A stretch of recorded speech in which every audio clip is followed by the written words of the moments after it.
Saturday night in Harwich. Where else would you want to be rather than White House Field? The Harwich Mariners play host to the Orleans Firebirds in the 12th edition of Mariner Baseball of the 2025 summer. Alongside Gino Antamarino, I'm Luke Brenneman. Gino, these two teams saw each other at Eldridge Park in Orleans a week ago today. The Mariners fell to the Firebirds 3-1. What did you see in that one, and what needs to change for Harwich in a little bit of redemption act the second time around? Yeah, I saw a game where the Mariners went up at first, right? They scored the first run of the game in the third inning, but then Orleans just really put it together and scored the last three runs. And so the Mariners have had a little bit of a test on their offense and trying to right the ship and trying to find consistent offense. Their defense, their pitching has been great, but one of these games, like this game against Orleans last time out, these are the games that you have to try and pull it out, right? Because you're right there. They had some guys in scoring position. They couldn't get anyone across, so that's a game you want to have back if you're Harwich. The same pitching matchup as the last time out. Cal Scolari v. Toby Twist. We'll be back with starting lineups after the national anthem after this.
Just about set and ready to go at White House Field.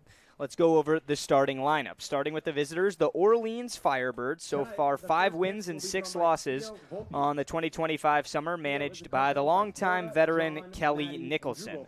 Batting leadoff and playing left, Anthony Potestio. The designated hitter hitting second, Michael O'Shaughnessy. Hitting third and playing right is Michael Crossland. In the cleanup position and playing first base, Robbie Levy. Hitting fifth, Abri Covarrubias at second base. And at short, Elijah Iquez. 6, 7, 8, 9 goes like this. Alejandro Garza at third, Cashel Duggar behind the plate, and Jaden Bastian in center. They'll be squaring off against the Mariners starter, Toby Twist. Anybody stick out to you in that lineup, Gino? Gotta be O'Shaughnessy. This is a guy that has been one of the premier players on the Cape. He leads his team in hits, walks, runs. He's second on the team in on-base percentage.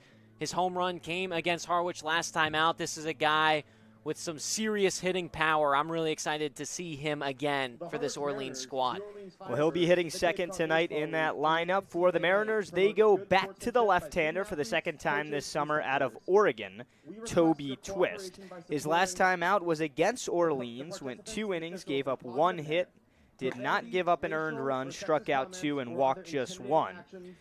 This is a guy who missed the first 46 games of the 2025 college season at Oregon, rehabbing from injury, and it's safe to say he's still somewhat rehabbing now. Only 2 innings the last time, had really good stuff. How far do you think he's going to go tonight? Yeah, it's going to be up to him, and obviously Steve Englert, the manager, Hunter Dilworth, the pitching coach. It's going to be a collaboration to see how much he can go and trying to inch his way back into playing his normal style of play and his normal amount of play as well. Well, the defense that'll be behind Toby Twist.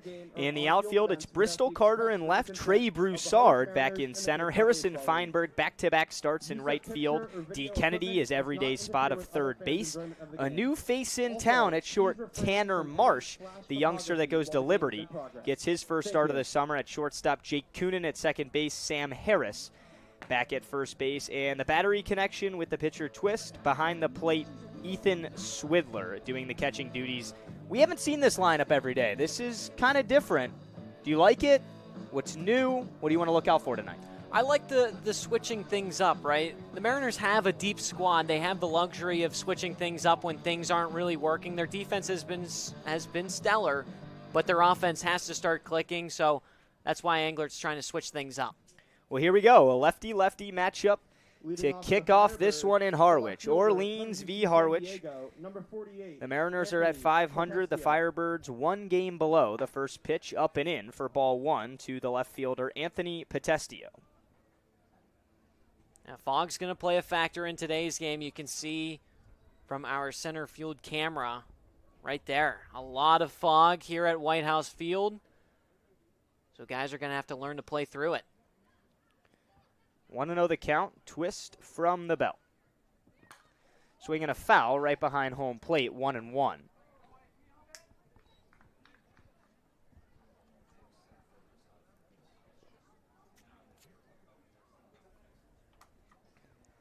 Mariners pitching continues to be stellar along with the defense. The 1-1 pitch, a little bit inside, puts Potestio ahead, 2 balls and 1 strike. The issue is simple.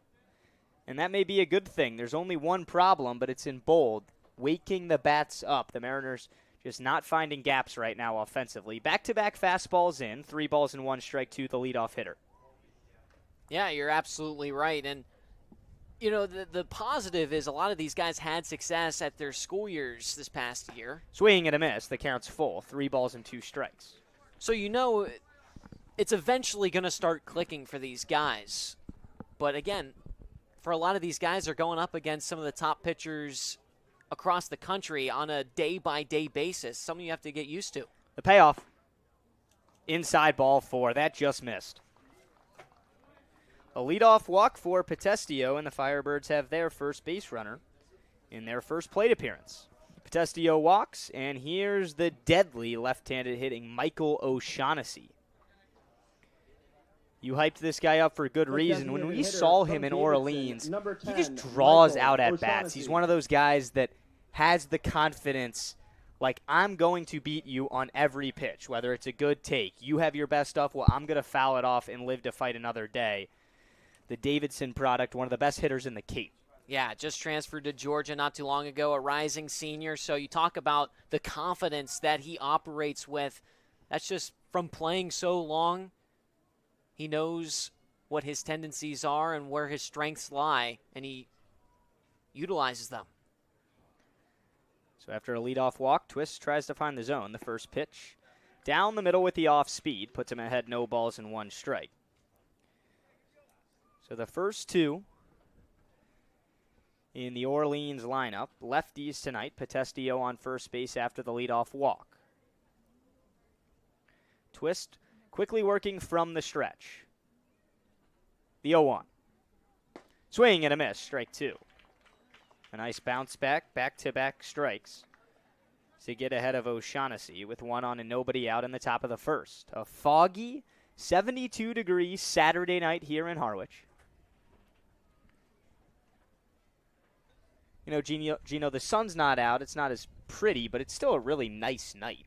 Yeah, it's still pretty warm. I was actually pretty shocked when I stepped outside my house today. The 0-2 got him looking. Strike 3 on the outside corner. Sits O'Shaughnessy down on 3 pitches. A nice bounce back from Toby Twist. The right fielder from UC It's a great way to respond from Twist after giving up the leadoff walk. Settles back in nicely with the strikeout to O'Shaughnessy.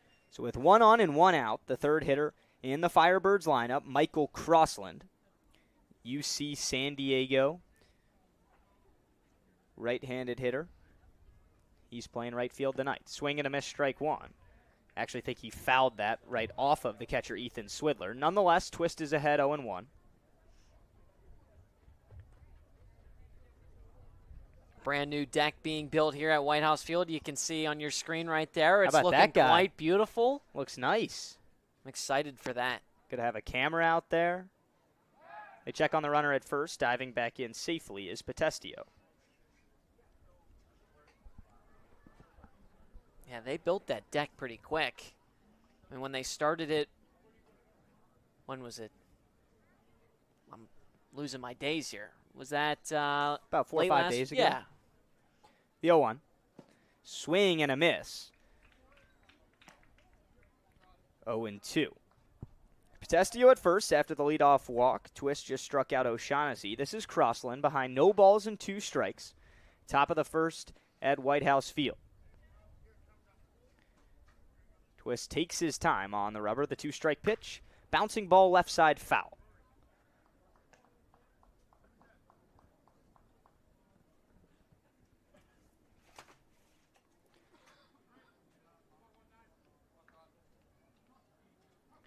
Mariners fell in Falmouth last night 3-1 against the Commodores. A tough loss. The offense just never got going. The 0-2 again. Got him swinging. Back-to-back strikeouts for the starter, Toby Twist. And with a runner at first, there's now 2 outs. In the top of the first, the cleanup hitter, Robbie Levy, will dig in. The first baseman from George Washington, number Yeah, the Mariners 33, yesterday, Robbie Levy. just 4 hits on the day, but a home run from Aiden Robbins, his first of the summer. So a little bit of a bright spot there, but a lot of the key guys in this Mariner lineup continuing to struggle. We'll see if they can right the ship here in the bottom of the first. First pitch to the cleanup hitter, a wave and a miss.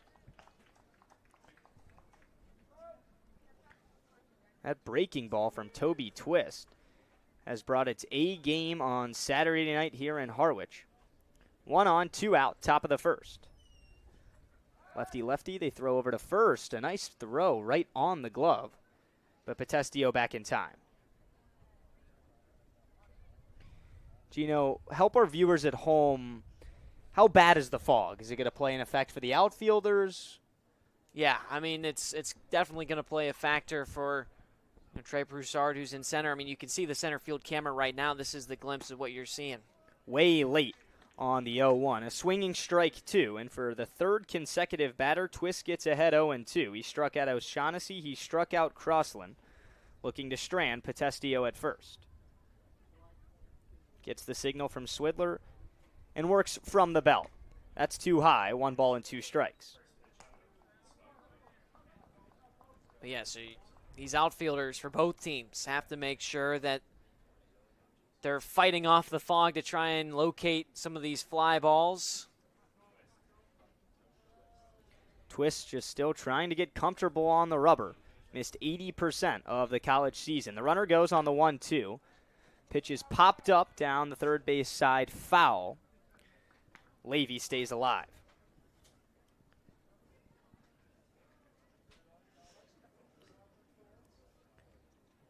Back to Twist.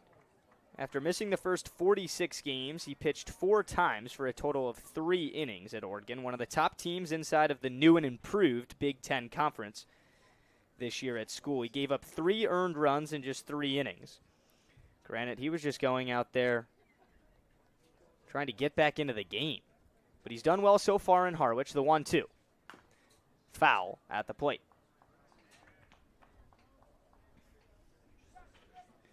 Robbie Levy fighting a few pitches off in a 2-strike count, trying to stay alive.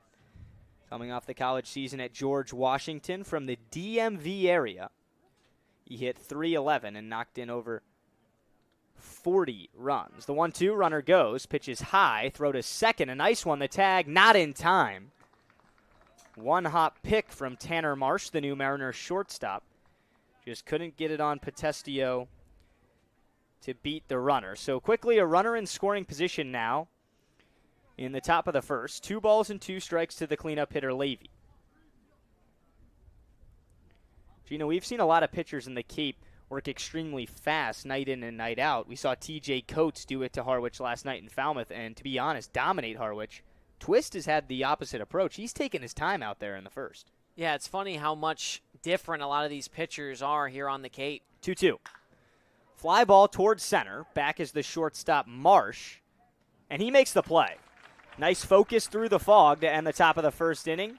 Twist and the Mariners strand one. And they'll be up for the first time tonight when we come back on Cape League TV. Cape Cod 5 is proud to be the official banking partner of the Cape Cod Baseball League. Cape Cod 5 offers a broad range of financial products and services tailored for every stage in your financial journey. Reach out to us. We're here to help. Here at the Mass State Lottery, we're known for our monster wins. But there's no bigger win than the $1 billion we provide each year to support all 351 cities and towns in Massachusetts. In our game, we know that supporting local businesses and helping communities is how we all win. Because at the lottery, we're all playing for the home team. The Mass State Lottery. Welcome to the state of winning. Get ready for big results with our small machines. With more power, performance, comfort, and savings. They're ready for every job. And we're ready with plenty of inventory, the best support in the business, same-day parts availability, and locations across the Northeast. So you can always be ready to work. Milton Cat, always ready. If you can dream it, if you can cruise in it, if you can summer in it, fish from it, or take it for a day at the beach, we can protect it. The Baldwin Group, protecting the possible. Welcome back to Harwich after a scoreless top half of the inning from the Mariners starter Toby Twist. We're getting set and ready for the home half. The lineup for Steve Engler and the Mariners tonight, leading off and playing center Trey Broussard. Playing left field and hitting second, Bristol Carter. Hitting third, the designated hitter, Maddox Maloney. In the cleanup position, Harrison Feinberg for the first time this summer. 5, 6, and 7 goes like this. D. Kennedy at third base, Jake Coonan at second base, and Sam Harris at first base. The final two in the order, Ethan Swidler catching, and the new guy in town, Tanner Marsh, at shortstop. Here's the starter for Orleans. The Mariners saw him a week ago tonight, Cal Scolari, the right-hander out of the University of San Diego. Kicks and fires, first pitch swinging and fouled off down the left field line. Scolari stands at 6'4". He's from Reno, Nevada, a rising junior at San Diego. He started in all 16 of his appearances at school. The 0-1's a bouncing ball towards first. This is going to be a tough play. Broussard flying down the first base line, but they got him. A nice pitch from the first baseman Levy to the pitcher Scolari. And a 3-1 connection for the first ground out of the game. From Auburn, number 26. Yeah, that's a tough play to make. Carter. And Broussard's got so much speed, especially because he's had the last couple of days off. But, yeah, the very, very good defensive job by Orleans there. Here's Bristol Carter coming off a tough night last night, looking to bounce back, stares at a first pitch strike down the middle. Carter struck out 3 times in an 0-for effort against Falmouth. The 0-1's outside, 1-1.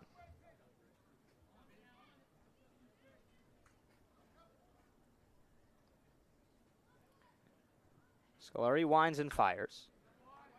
Poked foul down the right field line. 1 ball and 2 strikes to the Mariners left fielder. We talked about some changes in this lineup. You have Feinberg, who hit 9th last night in the cleanup position. The 2-strike pitch, a swing and a miss, strike 3.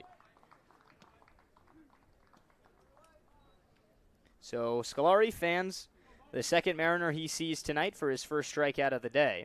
And with 2 outs and nobody on, the designated hitter, Maddox Maloney. Hitter from Oregon, And number 39, Carter and now Maloney. Maloney. These are 2 guys that are just bound to break through this little bit of slump. Maloney, 4 strikeouts in the last 2 games.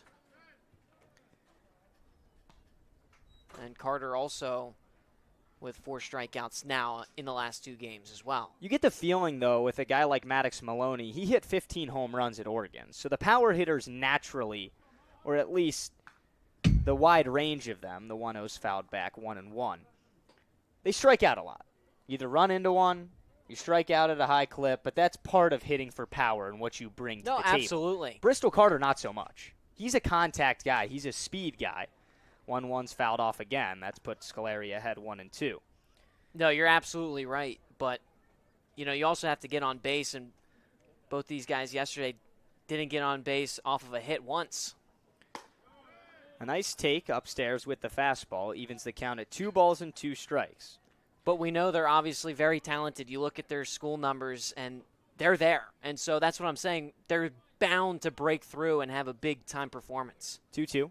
Swing and a miss, strike 3. Scolari fans back-to-back Mariners to end the first. A scoreless first inning here in Harwich. We'll be back with inning number 2 on Cape League TV. Here at the Mass State Lottery, we're known for our monster wins. But there's no bigger win than the $1 billion we provide each year to support all 351 cities and towns in Massachusetts. In our game, we know that supporting local businesses and helping communities is how we all win. Because at the lottery, we're all playing for the home team. The Mass State Lottery. Welcome to the state of winning. If you need to dig, lift, move, grade, clear, or cut, pump, weld, clean, light, and just about anything else, dial up the rental source for the newest and the most reliable equipment in New England. Staffed with equipment and construction experts, Milton Rents, your local source. There hasn't been a ton of training when it comes to bat speed or products for players to be able to train bat speed.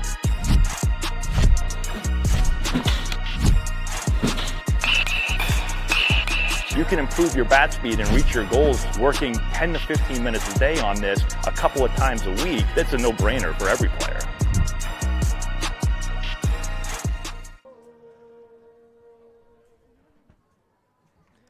4, 5, and 6 due up for the Orleans Firebirds to start the second inning. Welcome into White House Field alongside Gino Antamarino. I'm Luke Brenneman.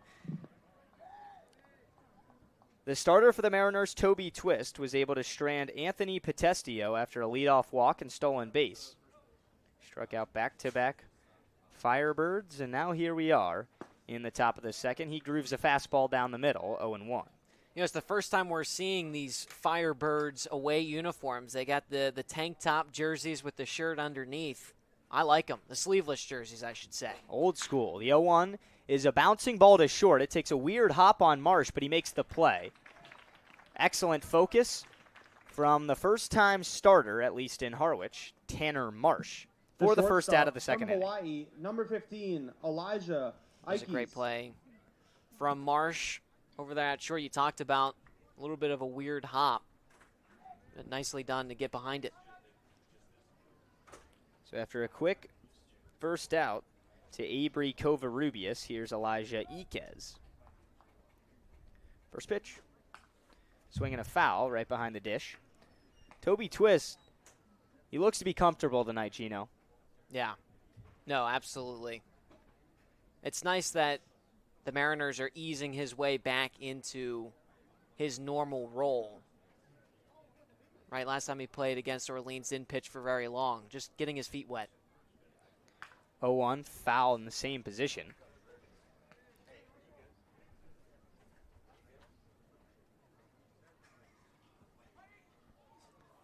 You know those sleeveless jerseys, Luke, would you go to the gym and not wear anything underneath? Would that be kind of your look? My look. The 2-strike pitch. Bounced foul. I think that'd be your look, Gino. I don't know if I You're could a pull it off. gym bro. You could pull it off. I couldn't pull it off. I'd look like a skeleton in that thing. Yeah, but I can't be pulling up to a local Planet Fitness. Well, it was with, your idea. Well, that's what I'm saying. But you go to like this big, It's where the players work cutthroat out. gym. I just go to a Planet Fitness. You know what I mean? Well, you're better than me. I'm just trying to fit in. The 0-2. Check swing. Did he go? No. They appeal to first base umpire Rick Antonio. He says no. The arms go out in the safe position. 1 ball and 2 strikes to Elijah Iquez. 1 down, nobody on in the top of the second. Twists and fires. A fly ball towards left, dripping towards the line, and it's down. Rounding first, thinking about 2 is Iquez. Rifling the throw in is Bristol Carter. He stays put at first base for a 1-out knock. So a little bloop single. The third baseman from Cal Into Poly, left. number 17. Falls for the Alejandro first hit of the night Garza. for the Firebirds. With 1 on and 1 out, the 7th hitter, Alejandro Garza. Looked to be a good pitch from Twist, and Iquez was ready for the off speed, just let it come to him and pulled it into a open spot there down the left field line. First pitch to Garza is fouled right behind home plate, 0-1. But back to those jerseys, Gino. You had to have been thinking about potentially wearing them as a cutoff to even offer it to your broadcasting partner. You're absolutely right. I can't hide it. I was thinking if the Mariners had one, that would be something I would absolutely wear. Runner goes. The 0-1 is low, and Swidler just eats it. No throw to second base, the second stolen bag of the night for the Firebirds. This time it's Iquez taking second. So with 1 out, a runner in scoring position for Orleans. The batter is Alejandro Garza. The count is 1 ball and 1 strike.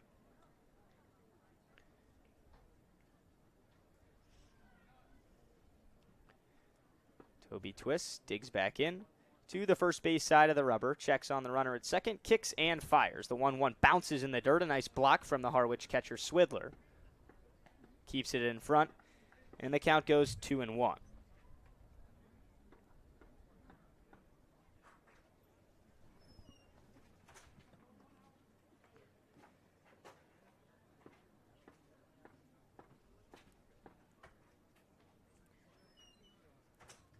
The 2-1. Up and in, 3 balls and 1 strike. Twist lost Potestio, the first batter of the game, on ball 4. In danger of doing it here to Garza with a runner at second and just 1 out. Cashel Duggar, the catcher, on deck.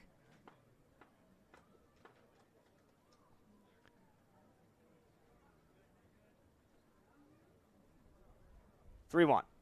Swinging a drive into left. It's down for a hit. The windmill is on at third base. Carter rifles the throw home. This one sails way high. Cut off behind the plate from the catcher, Toby Twist.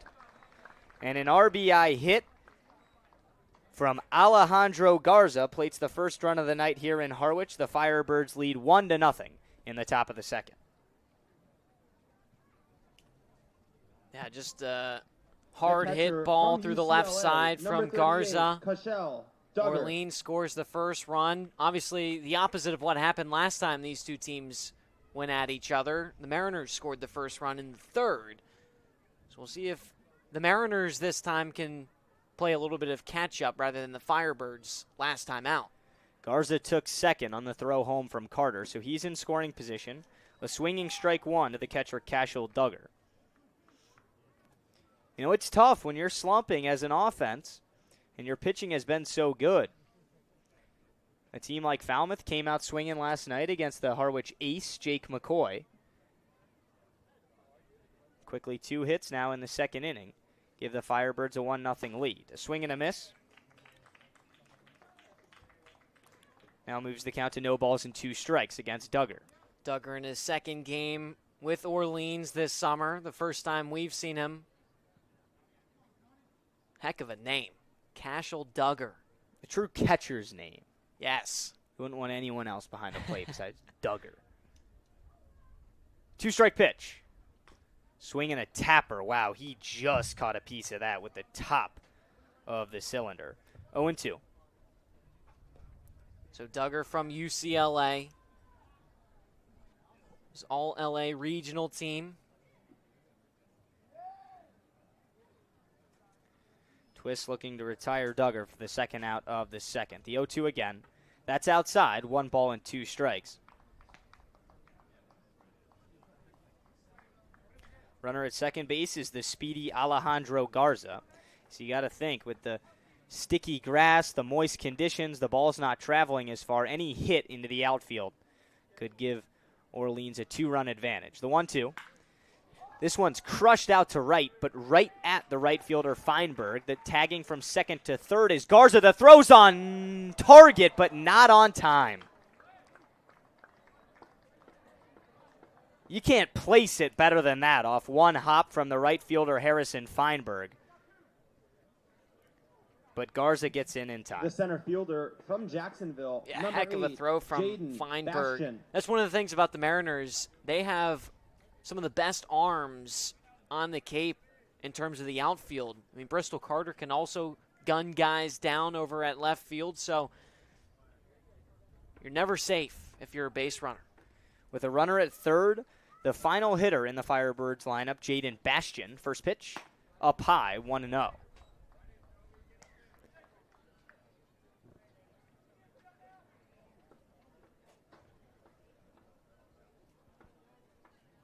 Take another look. This throw from Feinberg, he may have gotten him. It was close. 1-0.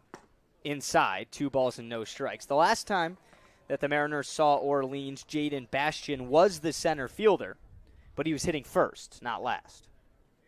We've seen that quite a few times from Steve Englert. The Mariners center fielder tonight, Trey Broussard, is leading off. The last few times we've seen him in the lineup, he's been hitting ninth. 2-0. Low and in, 3 balls and no strikes to Jaden Bastian. Back-to-back singles from Iquez and Garza. Both of them stole a base as well to put the Firebirds on top, 1-0. 1 on, 1 in, 2 out. Top 2, a 4-pitch walk puts Bastian at first. Runners at the corners. The lineup turns over for Anthony Potestio. And Swidler going to come out to the mound to talk things over with his starting pitcher. Just getting his thoughts. Also, Hunter Dilworth, the pitching coach. You know, as we talked about, it's going to be an adjustment for Twist coming back from missing a lot of the season due to an injury.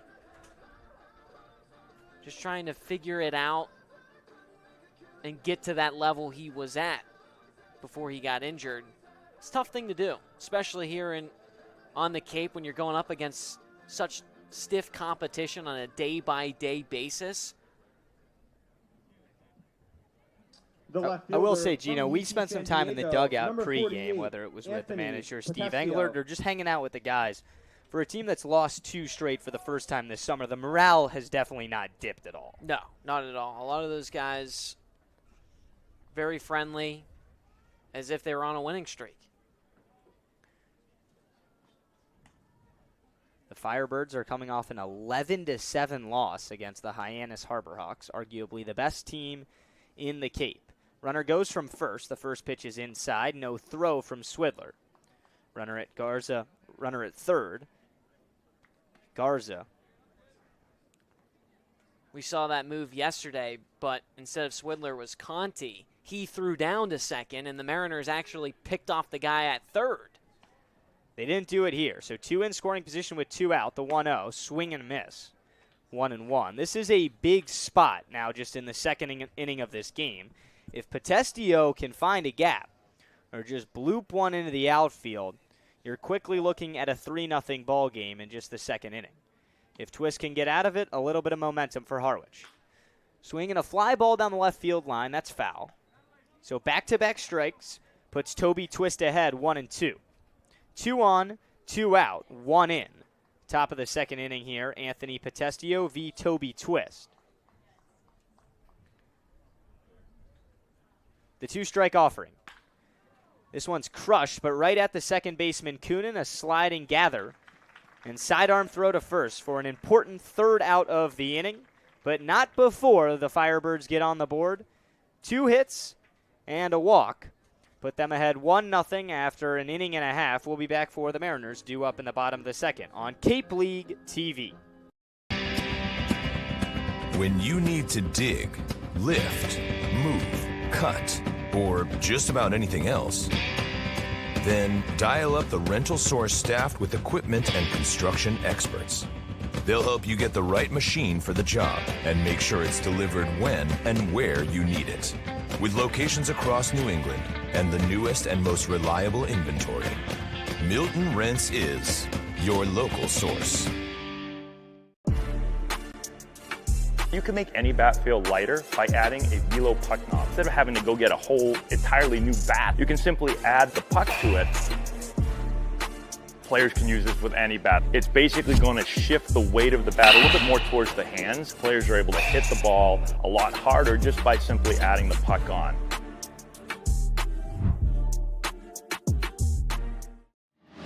Cape Cod 5 is proud to be the official banking partner of the Cape Cod Baseball League.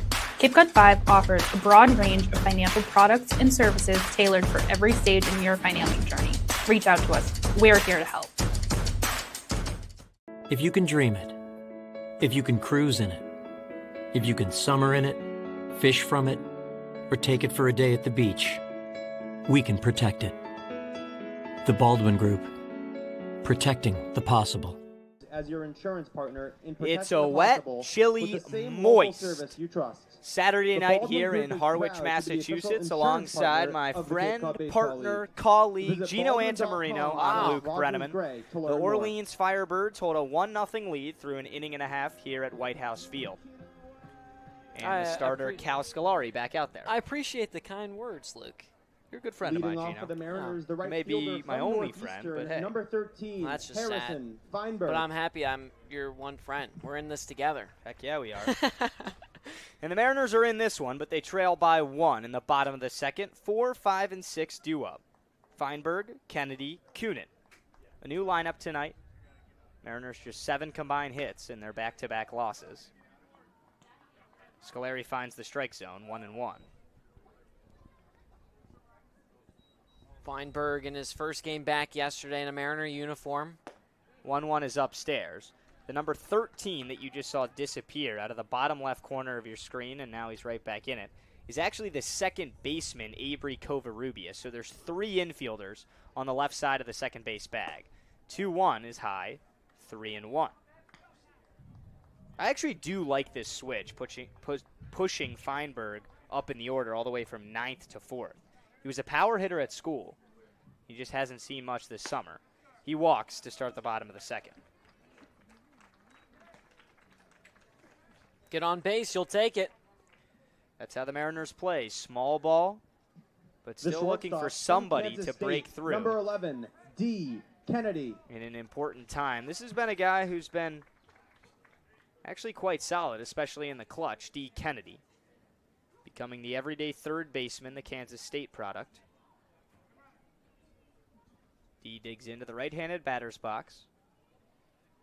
With a runner on first and nobody out in the bottom of the second, Scolari checks on Feinberg. He's back in. It's draft season, Gino. All kinds of drafts going on. MLB draft coming up in mid-July. We saw the NHL draft last night, the NBA draft a couple nights ago. First pitch is low, 1-0. Have you been tuned into any of those? I've been tuned in a little bit. I watched a little bit of the NBA draft, the NHL draft a little bit. Feinberg back in time on a closer play this time around. But I did get to see, obviously we're here on the Cape, the Bruins, their new uniforms for this year, going back to the vintage retro look. I love it. Runner goes. Pitch is high. Throw to second. They got him. On the money. Cashel Duggar threw out Feinberg on a pitch that was not a great pitch to run on. A high fastball. It's almost like they knew it was coming. So there goes the leadoff walk. There's now 1 out in a 2-0 count to D. Kennedy. What a tag, too, from Iquez. 2-0, a swinging strike 1. Feinberg had the most stolen bases for Northeastern this past year, so not an easy guy to throw out at second. 2-1 pitch. Check swing. Did he go? No appeal. Now an appeal, but he did not go around. So 3 balls and 1 strike. The one thing that's different from the Cape to other leagues is the appeal normally comes a little bit quicker. 3-1's up and in. So Kennedy walks, and man, you want Feinberg back on first base now. Back-to-back walks to start the second, but just a runner at first with 1 out for the Mariners. Here's Jake Kunin. The second baseman from Princeton, number 5, Jake Coonan. Coonan, one of those guys that plays sort of every other day. Didn't play yesterday, played against YD before the day off. And he's someone that doesn't really show that he's had time off or he missed a game. He gets put right in the lineup, and he looks like he hasn't missed a beat. Check on Kennedy at first. Scolari has a nice pickoff move.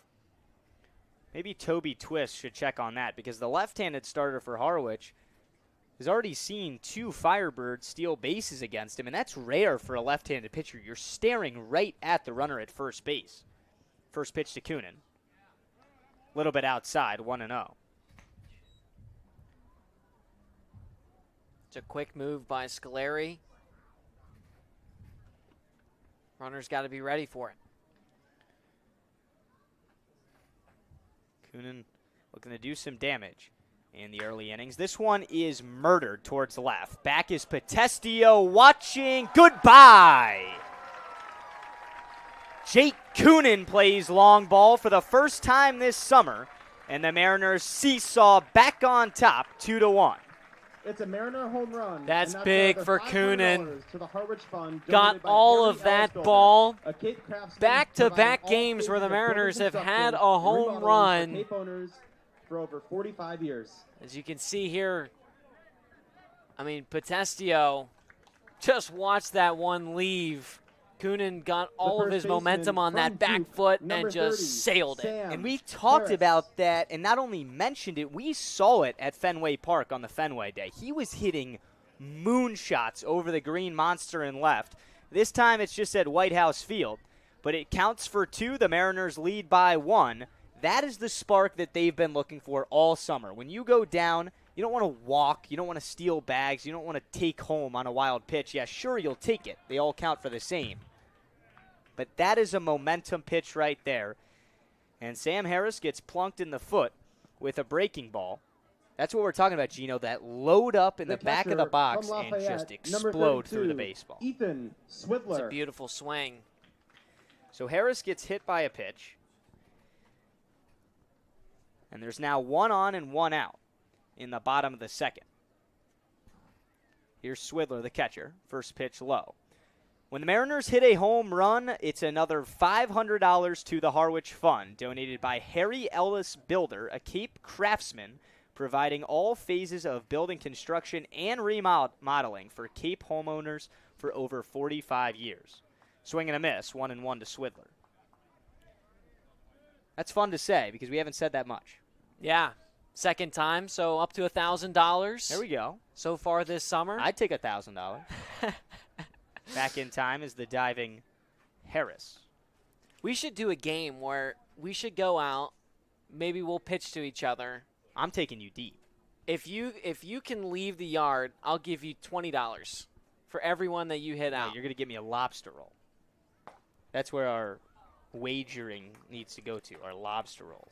I was being generous with the 20 because I don't have $20 to give you, but that's how confident I am in my pitching abilities Okay. and how little faith I have in your hitting abilities, Luke. 1-2. Up high. 2 balls and 2 strikes with Sam Harris at first. This is the catcher, Ethan Swidler. So 2 in, 1 on, and 1 out in the bottom of the second. Remember, Feinberg got caught stealing to lead off this inning after his walk. That could have been a 3-run shot from Jake Coonan. 2-2. Swing and a miss, strike 3. So back on track with the strikeout is Scolari. That's his 3rd of The the night. shortstop from Liberty, number 22, Tanner Marsh. And here's Tanner Marsh, the newest Mariner, getting his first start tonight of the summer, hitting last and playing short. The youngster from Liberty digs in for a righty-righty matchup. First pitch fouled right behind home plate. He's a rising sophomore, coming off a season where he hit .294, had 14 extra base hits, knocked in over 20. A solid on-base guy. He can run a little bit, but a sure-handed infielder. in Marsh. Yeah, he's looked comfortable over at short in his first game here on the Cape. 2-1, the Mariners lead, bottom 2. 0-1. Curveball outside. 1 ball and 1 strike to the 9-hole hitter for Harwich. On first is Sam Harris. He was plunked. Trying to keep things going in a 2-run second inning. The 1-1 offering, up and in, 2-1. I already like Tanner Marsh. He's got some swagger about him, you can tell. Made a nice play at short in the previous half inning. I always root for the smaller guys, too. A little bit biased over here. 2-1. Little bit low. Good eye from Tanner Marsh. He's ahead 3 balls and 1 strike.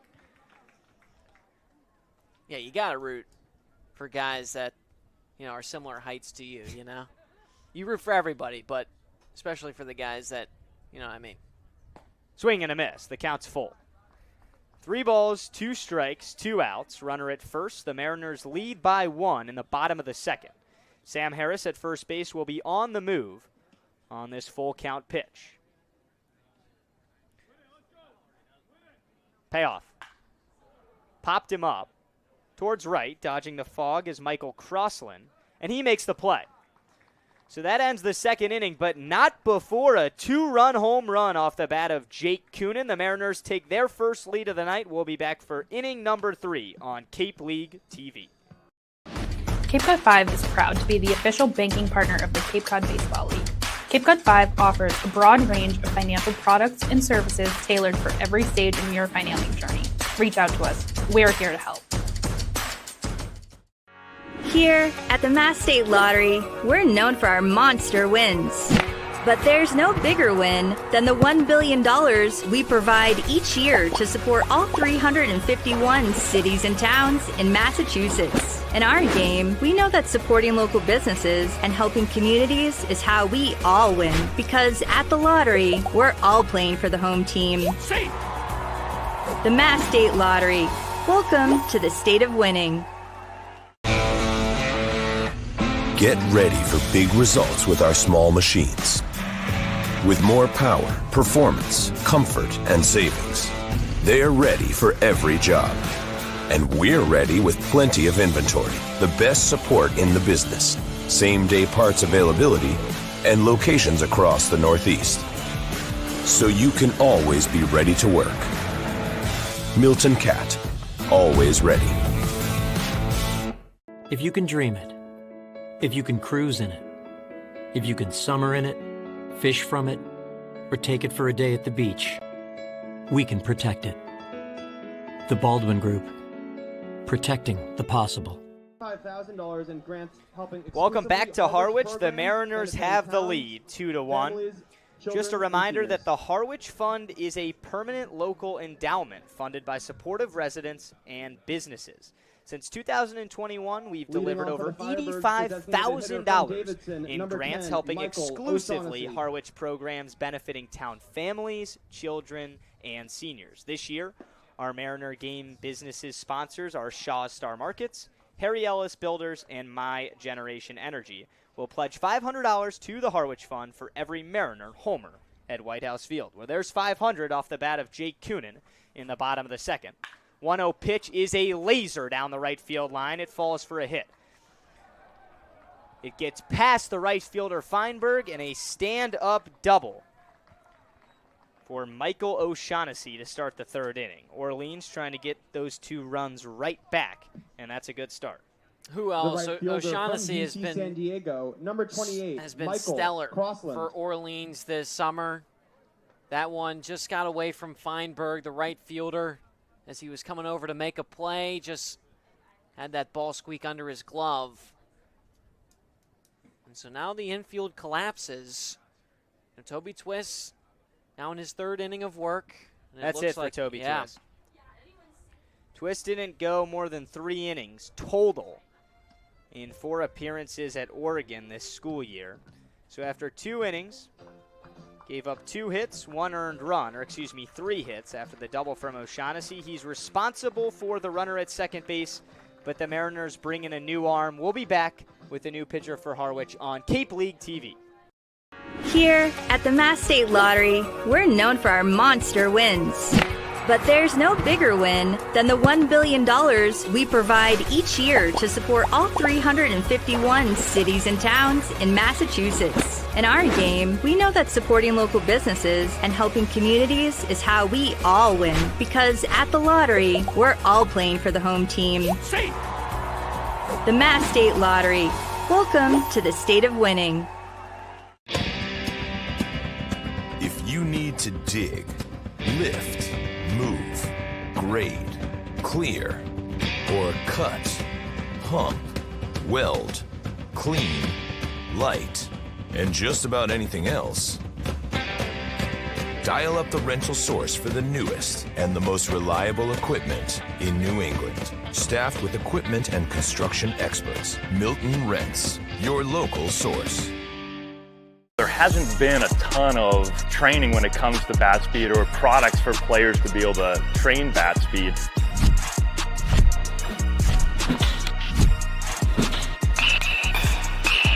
You can improve your bat speed and reach your goals working 10 to 15 minutes a day on this a couple of times a week. That's a no-brainer for every player.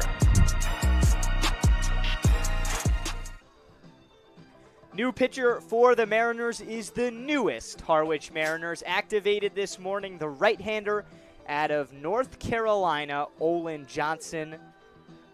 Gino, it's always good bringing a new guy into town, but especially another Tar Heel in this bullpen.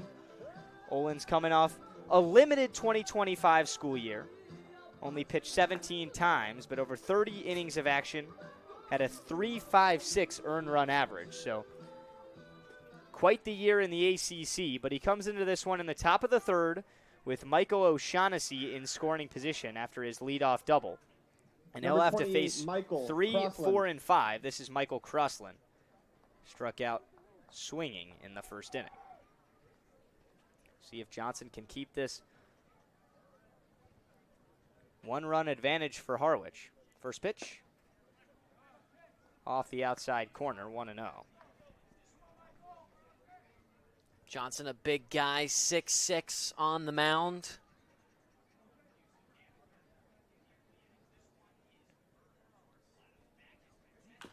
Bouncing ball down the third base side, foul. And as we expected, Twist not going very long. Trying to rehab his way back from an injury this past season.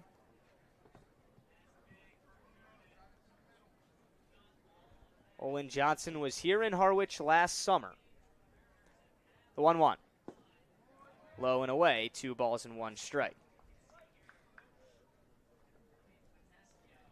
So the first batter he's up against is the talented Michael Crossland, looking to drive in O'Shaughnessy and tie this game up. O'Shaughnessy stands at second base with nobody out.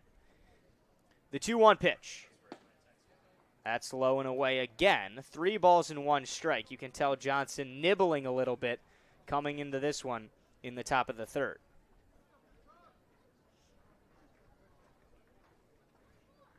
Picking around the outer parts of the strike zone. Needs to find it here. The 3-1. He kicks and deals.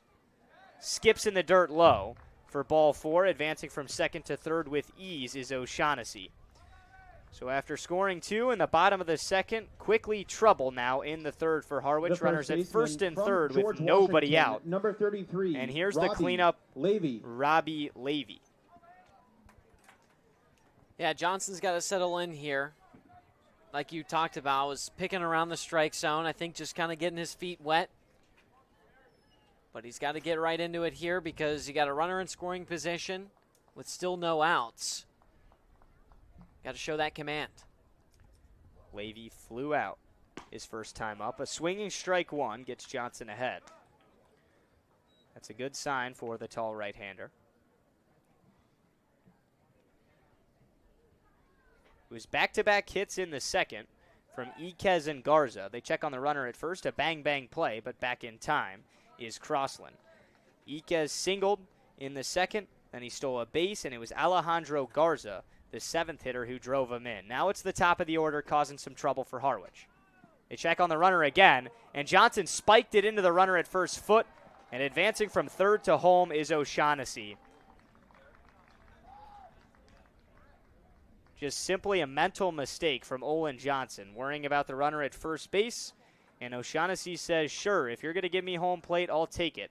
Right off my teammate's diving foot. That evens the game at 2 apiece. Yeah, just an unfortunate thing there. The 0-1 is way inside, 1-1. So this game's tied at 2 with a runner at first and nobody out in the top of the third. There's already 1 in.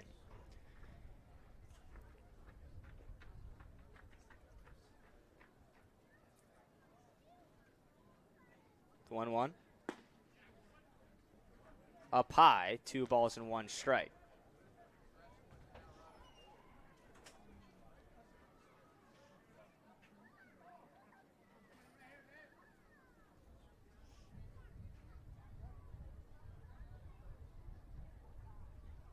Swing and a miss at the high fastball. That evens the count at 2-2.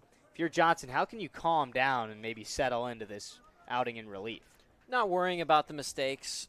Just focus on the next pitch at hand. Focus on the batter at the plate. And obviously the runner over on first. 2-strike pitch. Check swing, but he didn't go around. The count's full.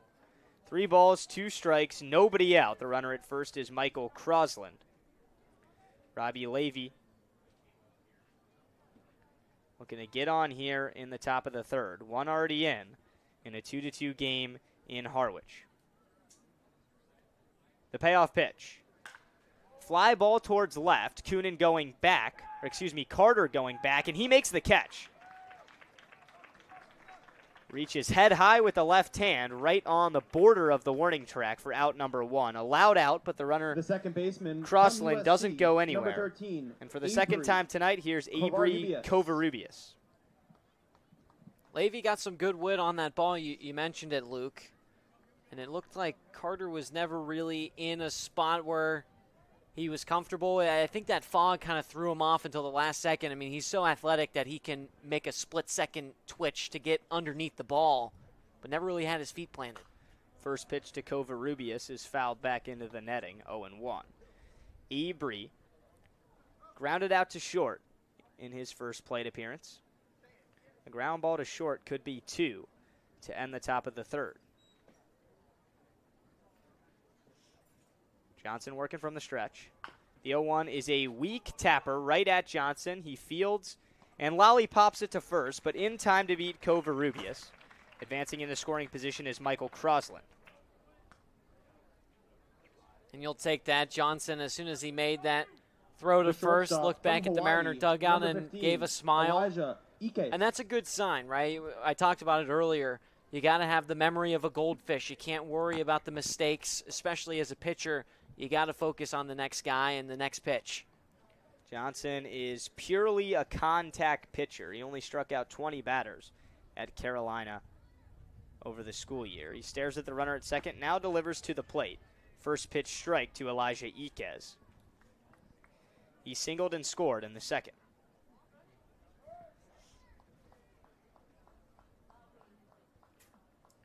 Johnson digs back into the rubber.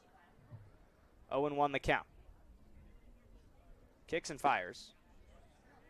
Back-to-back strikes down the middle of the plate. Johnson gets ahead 0-2. That's a good sign. The first couple batters Johnson's seen, we mentioned kind of navigating away from the strike zone, trying to get the hitters to chase, but confident with those 2 fastballs. Runner at second is Crosland. 2 out, 1 in, 2-2 game. 0-2. Weak tapper to third. Coming in, Kennedy, sidearm throw. He threw it away. Scoring easily from second is Michael Crosland on the throwing air. Advancing to second is Iquez. And now 2 runs in the top of the third. Orleans takes the lead right back. It's 3-2. That's just, a couple of mistakes in this frame, and that's cost the Mariners 2 runs. And you'd obviously want to have that back. I mean, listen, it was a tough play for Kennedy to make. You coming down that third base line, you have to make the throw on the run. But, I mean, that's, again, another mistake this inning that has cost the Mariners a run. And just like that, the lead is now back in the favor of Orleans' side. 3-2, already 2 in the top of the third. 2 out. Iquez in scoring position after the air from Kennedy. Garza already has an RBI single in the second. He stares at a first pitch ball. Johnson didn't help himself by checking on the runner at first, which was Michael Crosland, who just scored. That's how O'Shaughnessy scored. But now his defense doesn't do him any favors by throwing it away from Sam Harris at first base. Back-to-back outside pitches puts Garza ahead 2-0.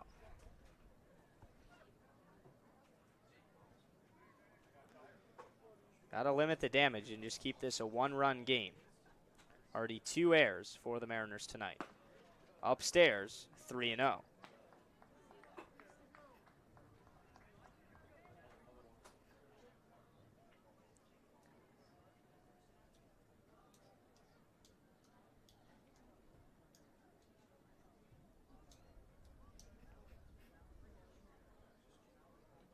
Pitch. Up and in. A 4-pitch walk to Garza. Runners at first and second. 2 out. A 1-run lead for Orleans. The 8-hole hitter and catcher, Cashel Duggar. The catcher from UCLA, number 38. You just got to get out of this Cashel inning. Duggar. The Mariners made a little bit too many mistakes here. They have to right the ship. Get out of this inning. Because now also you have a runner in scoring position, and Iquez, you don't want to make the damage any worse. First base was open, so Garza takes that on the 4-pitch walk. First and second, 2 out. Cashel Duggar from the left side. Swing and fouls it right in front of our face. Thankfully, that netting's there. No balls and 1 strike. Duggar flew out to right on a hard hit ball right at Harrison Feinberg in the second inning.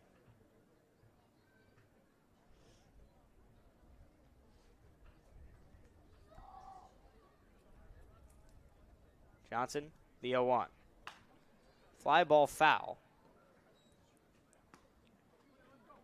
Johnson got ahead of Elijah Iquez 0-2 before the air on the bouncing ball to Kennedy. We'll see if he can retire Duggar.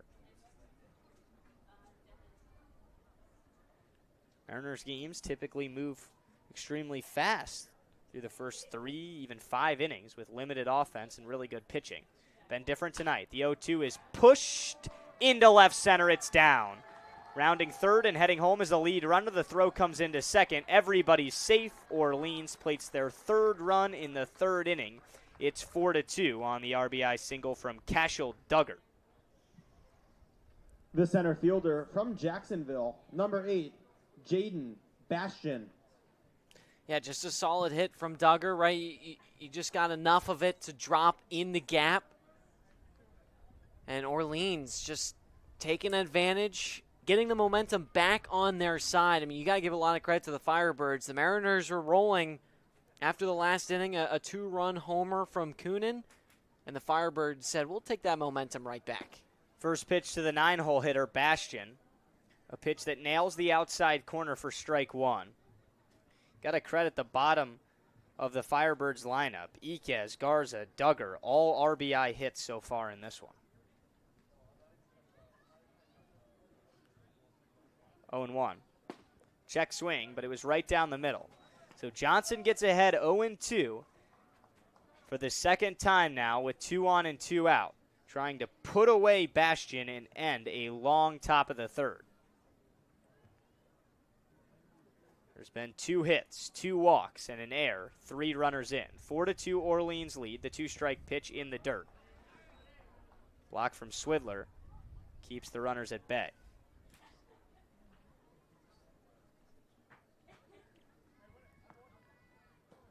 The fog continues to creep over White House Field, especially the outfield here on a gloomy Saturday night. The Mariners plated 2 in the bottom half of the second on a Jake Coonan home run, but now trail by 2. The 1-2. In the dirt, this one spits away from Swidler, and there's now 2 runners in scoring position. So Duggar at second, Garza at third. And the 3rd inning gets more interesting here for the Mariners. Bastian, the batter, he walked in the 2nd inning. 2 balls, 2 strikes, 2 out. 2 on in a 2-run game at White House Field. The pitch. Got him looking. Strike 3 right at the bottom of the zone rings up Bastion. That's Johnson's first strikeout of the summer in Harwich. But Orleans able to plate 3 after the Mariners took a 1-run lead. We'll see if they can respond in the home half of the 3rd inning when we come back on Cape League TV. When you need to dig, lift, move, cut, or just about anything else, then dial up the Rental Source staff with equipment and construction experts. They'll help you get the right machine for the job and make sure it's delivered when and where you need it. With locations across New England and the newest and most reliable inventory, Milton Rents is your local source.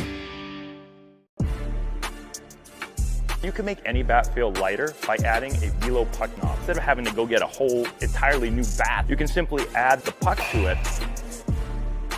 Players can use this with any bat. It's basically going to shift the weight of the bat a little bit more towards the hands. Players are able to hit the ball a lot harder just by simply adding the puck on.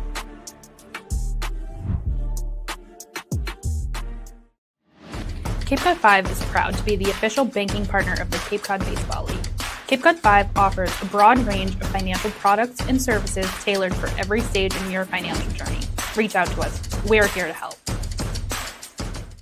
If you can dream it, if you can cruise in it, if you can summer in it, fish from it, or take it for a day at the beach, we can protect it. The Baldwin Group, protecting the possible. Back and forth we go in Harwich. Orleans lead the Mariners 4-2. The Firebirds struck first in the top of the 2nd inning. Then the Mariners responded on the 2-run Jake Coonan home run. But the lead flip-flops right back over to the Firebirds after a 3-run top half of the 3rd inning. It's now 4-2. Good thing for the Mariners, they have the top of the order due up in the home half of the inning. We welcome you into Harwich alongside Gino Antamarino. I'm Luke Brenneman. Scolari, the starter, back out there for his 3rd inning of action and clips the outside corner for strike 1. Scolari so far given up 2 runs, but just on 1 big hit. The 0-1 is fought off the other way, foul, 0-2.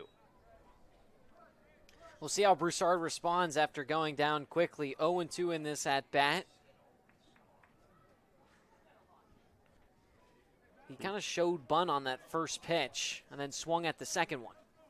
Here's the 2-strike pitch. That popped out of Scolari's right hand. 1-2. Broussard had that tapper to the right side. It was fielded by the first baseman Levy in the 1st inning, and he was able to flip it to the pitcher covering Scolari for the first out of the game. The 1-2 is just a little bit outside. That's now 2-2. I don't know, Gino. That looked like the same location of the first pitch of the at-bat that was called a strike. That was a good eye from Broussard. So 2 balls in, or excuse me, yeah, 2-2 is in the dirt. Scoreboard was off. Now 3 balls and 2 strike to Broussard, making this an at-bat.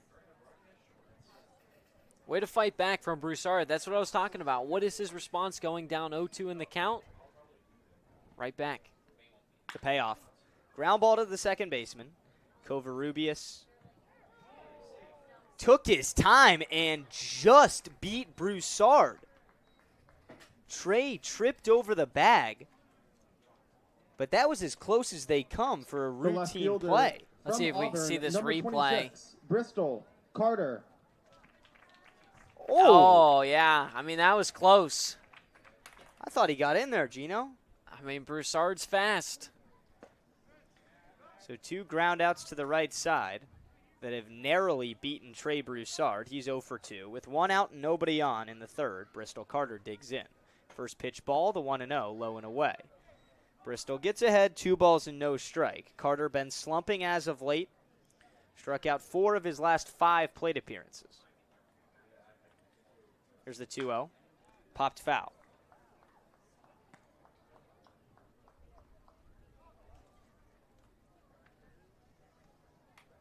3 infielders to the left side of second base. The 2-1. Ground ball to the left side. Iquez, the shortstop, running in and delivering on time. 2 up, 2 down in the bottom of the third. Right The on designated cue. hitter from Oregon, That's where Carter number puts the 39, ball, and Maddox Maloney. that's what you have analytics for, folks. A proper shift from Kelly Nicholson's Firebirds for the second out of the inning. Nobody on. Here's Maddox Maloney. First pitch, low.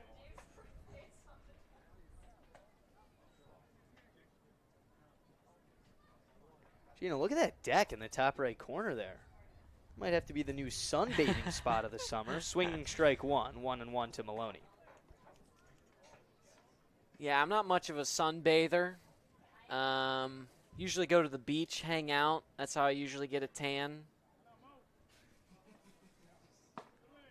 The rest of the broadcast booth was eager to jump at you on that one. I know, everyone's laughing, but I guarantee you everybody does what I'm doing. Well, maybe they're just saying you're not very tan. That could be it, too. And our producer Dave points right on cue. Another swinging strike evens the count at 2-2 to Maloney. Yeah, no, I do need to get more tan. You know, this was a rough winter. You I feel like Syracuse guys. Yeah, I feel like I'm blinding to look at right now. 2-2. Up and away.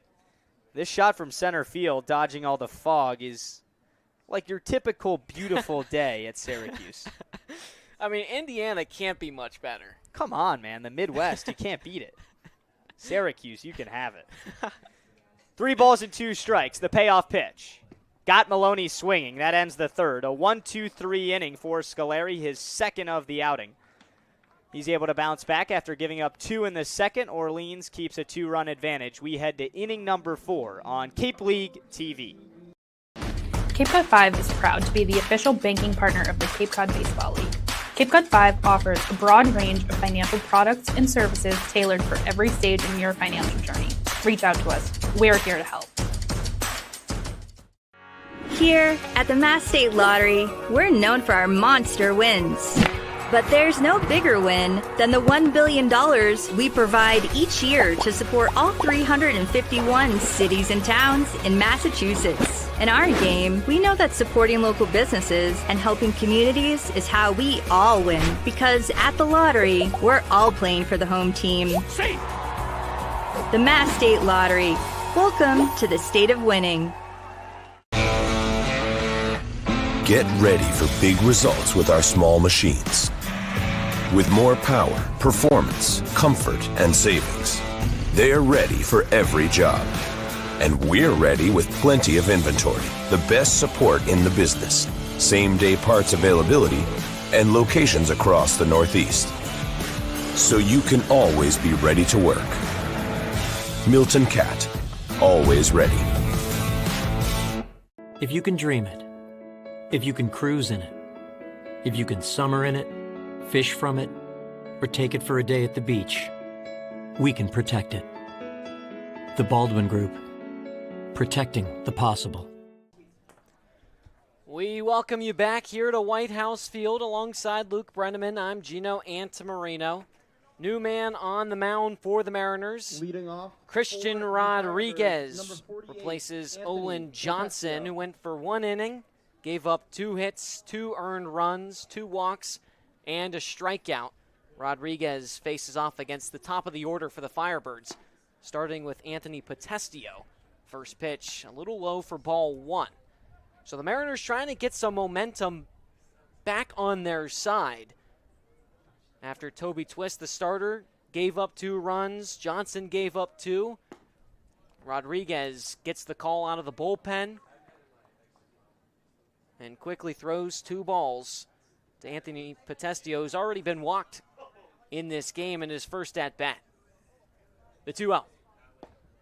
Inside, 3 straight balls from Rodriguez.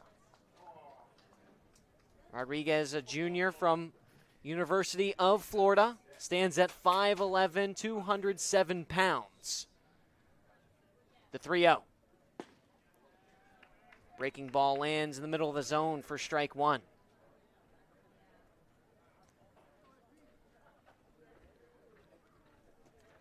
mean, you can't blame manager Steve Englert going to the bullpen after a little bit of an underwhelming performance for Johnson in his Mariner debut. No, you can't. Johnson, you never like walking the first guy you see. And it wasn't easy to come in because, granted, he came in after the leadoff double from O'Shaughnessy. So there was a runner at second, then he walked Crossland. Payoff pitch. Misses outside, ball 4. But it was the air on Kennedy. It was a tough play when Iquez reached on the air that eventually plated 2 runs. But the designated hitter from Davidson. Yeah, the defense certainly hasn't been bailing out any of the Mariner pitchers today. There's been a couple of mistakes. So Potestio on first with no outs, courtesy of the walk. Michael O'Shaughnessy digs in from the left side, doubled in his last at-bat, eventually scored. The pitch. Outside, ball 1. just unfortunate. 2 runs, 1 hit is at least consistent with what the Mariners have been doing as of late. But if you can get a 2-run home run in the second inning the way the Mariners starters have been, that'd be a good start to the ball game. Not when you give up 4 and make some mistakes. Pitch outside again. Tight strike zone tonight. Courtesy of the home plate umpire, Pablo Bustamante. Rodriguez in his 3rd appearance on the mound this summer for the Mariners. The 2-0 outside. He's gone a combined 3 2/3 inning heading into today. He's only walked 2 batters before today's game. 3 strikeouts. On the verge of walking another batter here, the 3-0. In there for strike 1. This is a tough batter to take down. O'Shaughnessy, the designated hitter today, transferred to Georgia, currently leads Orleans in hits, runs, walks, second on the team in on-base percentage, 3-1, fouled straight back. If this netting wasn't here, I could have reached out and attempted to grab it, but I don't know if I could have secured it. I was going to say you would have died. I would have dive forward. Died. Oh, died. Oh. Well, I would hope you would catch me if I tried to dive out the window. Well, not dive. Like, it would have nailed you in the mouth. Oh, 3-2, pitch is low, and it's a walk to O'Shaughnessy. Potestio takes second.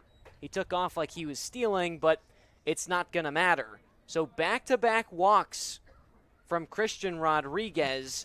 Ethan Swidler, the catcher, comes out to the mound, as well as Steve Englert, rocking the Mariners' baby blue hoodie.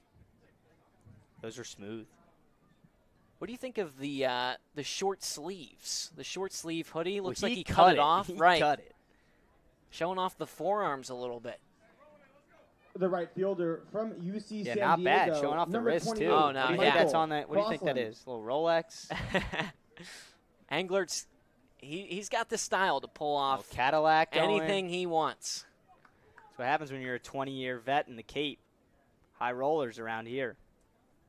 Out comes Michael Crossland, the right fielder. He shows bunt immediately. First pitch misses upstairs. If you saw Swidler there, he shook his head and probably said something that we can't say. It's because he was frustrated at his middle infield. They didn't cover the second base bag. There was a large secondary lead from Potestio. He wanted to pick him off. Potestio on second, O'Shaughnessy on first. The 1-0 tapped straight away. Off the mound is Rodriguez. He fields it, throws to first in time for the first out. Runners advanced to second and third. Nice sack bunt. That's how it's done. It didn't go the way you wanted it to the first time. The first baseman from Was George able to get his Washington, hands number and 33, somewhat Robbie body behind the Levy. ball.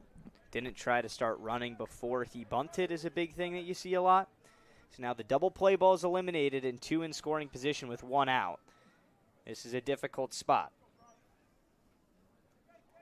Robbie Levy gets set from the left side. 2 runners in scoring position with 1 out. Strike 1. And so Rodriguez taking a little bit of a breath on the mound after giving up back-to-back walks to start this inning. Swing and a miss, strike 2 off the breaking ball. Lavia Rising Jr. from George Washington leads the team in on-base percentage. I talked about O'Shaughnessy being second on the team. 0-2 sails high and away. Lavy batting a .368, also leads the Firebirds. The infield's in.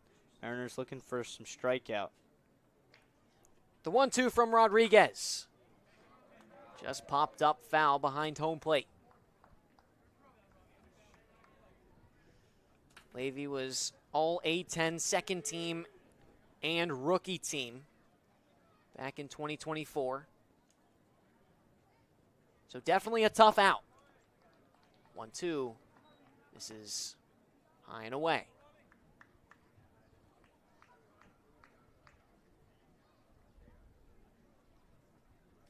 Mariners defense has been their bread and butter this summer. But currently, not as strong as it would like to be, but Rodriguez trying to get the defense back on the right track. A strikeout to Robbie Lavy. There's 2 away in the top of the 4th. From USC, That's a huge strikeout. If Rodriguez is able to strand these 2 runners after leadoff back-to-back walks here, Mariners have a little bit of life heading into the middle innings. Not that they wouldn't have life. There's still plenty of time left in this game, but the 3-run third, 2 in scoring position, things could balloon and get out of hand in a hurry. First pitch to the second baseman, Avery Covarrubias. This is outside for ball 1. Orleans, a team not really known for its offense either. Coming into today, batting under 200. Right above Harwich as this one's lined to left field. And Bristol Carter leaping in the air and making the catch for out number 3.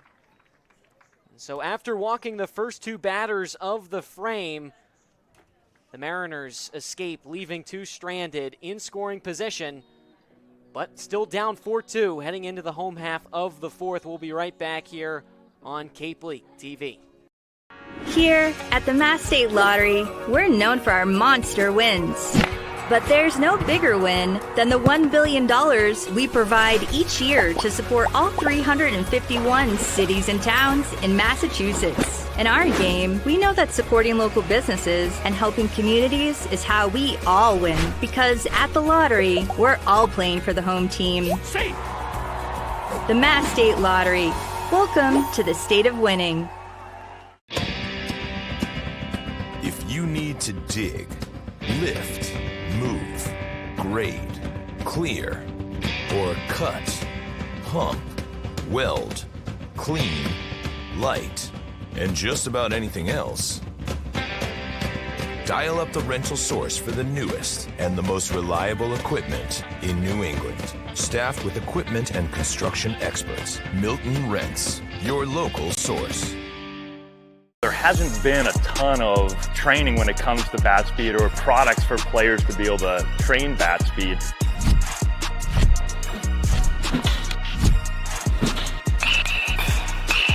You can improve your bat speed and reach your goals working 10 to 15 minutes a day on this a couple of times a week. That's a no-brainer for every player.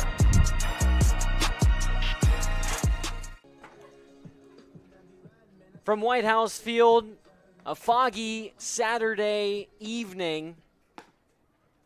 Alongside Luke Brenneman, I'm Gino Ants Marino. The Mariners trying to get the bats going. Down 4-2 in the bottom of the 4th. Harwich with just 1 hit on the day. Trying to change that fortune is Harrison Feinberg, the right fielder. From Northeastern, number D. 13, Kennedy on deck, the third baseman. Feinberg. And in the hole, Jake Coonan, the second baseman. Coonan, on his 1 plate appearance, had the home run. So should be a good part of the lineup for the Mariners today. The first pitch in there for strike 1. Cal Scolari started on the mound today for Orleans. Like I said, has only given up just 1 hit and 2 runs. The 0-1. In the dirt for ball 1.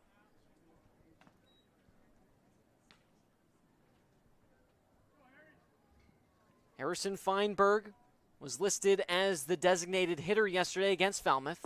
1-1. In there for strike 2.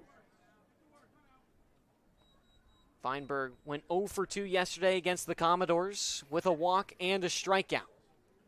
1-2 pitch. In there for strike 3. A solid pitch from Scolari leaves Firebirds The third baseman from tied Kansas up. State, number 11. And so a D. strikeout Kennedy. by Scolari, his 5th one of the day. And D. Kennedy up to bat with 1 away in the bottom of the 4th. Scolari went 4 innings on 2 hits, just 1 earned against Harwich his first time. Swing and a miss from D. Kennedy. Only struck out 2. So far in the Cape, he's gone a total of 6 1/3 and given up 2 earned runs. So tonight doesn't jump out at you as one of his best outings because of the 2-run homer. But the strikeout stuff has been there, already 5. He's given up just 1 hit. It was a loud hit. It was an important hit. And he wants it back, but he should be confident and pleased with what he's brought to the table tonight. 0-2 just misses high. That 1 hit, as I was talking about, from Jake Coonan, his home run back in the 2nd. The 1-2. In the dirt, appeal down the first base line. Rick Antonio says Kennedy did not go. 2-2 the count with 1 out. The Mariners, for the first time this summer, with back-to-back games with a home run. Yesterday was from Aiden Robbins. 2-2. Called, strike 3. Back-to-back looking strikeouts. Scolari up to 6 punch-outs on the day. And Jake Coonan adjusts the batting helmet. Number 5, Jake. And gets Coonan. it from the right side. Gino, there's no other way to put it. The Mariners got to go up there looking to hit. They're looking to walk right now. They've struck out double digits in over 75% of their games so far this summer. And I understand the idea of plate discipline or potentially a pitch not going your way. This one's popped up infield right side. Avery Covarrubias over to make the play.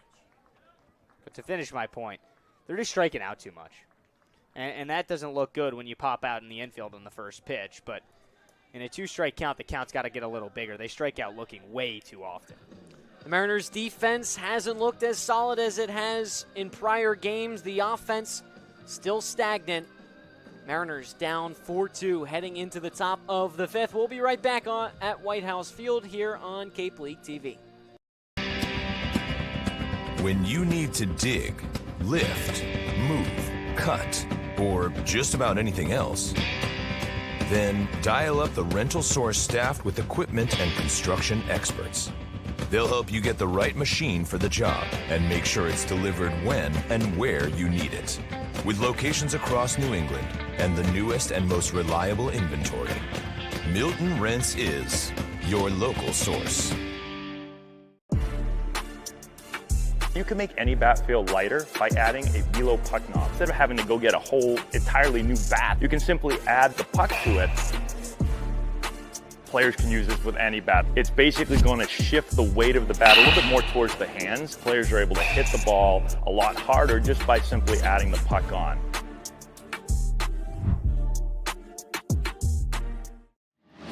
Cape Cod 5 is proud to be the official banking partner of the Cape Cod Baseball League. Cape Cod 5 offers a broad range of financial products and services tailored for every stage in your financial journey. Reach out to us. We're here to help. If you can dream it, if you Top of the 5th Leading from off for the White House Firebirds, Field. the shortstop Here with Luke from Brenneman, I'm Hawaii, Gino number Antamarino. 15, The fog Elijah really Ike. settling in here in Harwich. But that's not going to matter. We play on here on the Cape. It's 6, 7, 8 due up in the Firebirds lineup. Elijah Iquez digs in from the right side. Alejandro Garza on deck. Cashel Duggar in the hole. First pitch. Low and away for ball 1. Christian Rodriguez came in the last inning. Recorded a strikeout. gave up 2 walks. Trying to have a better start in this frame as the 1-0 is driven right left field side out of play. Iquez got all of that swing.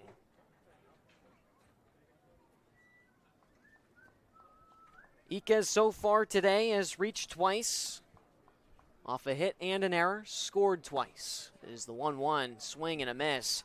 Iquez was well ahead of that breaking ball. See if Rodriguez can retire the side in 1-2-3 fashion. He had some momentum after stranding back-to-back walks to start the 4th. The 1-2. Popped up. Left center field, Bristol Carter gets called off by Trey Broussard, who makes the catch for out number 1. Mariners have had some communication issues out there this summer. That one looked smooth. The center fielder typically, on most teams at least, has authority to call off whoever he wants. Right. That was the The case third right there. baseman from Cal Poly, number 17, Alejandro Garza. With the yellow gloves and the yellow cleats from Cal Poly. Arising Jr., his first pitch taken on the inside for ball 1. I hear his nickname is Peanut. Yeah, I don't know why. I meant to ask before the game. We got to get a reasoning for that. It's the 1-0.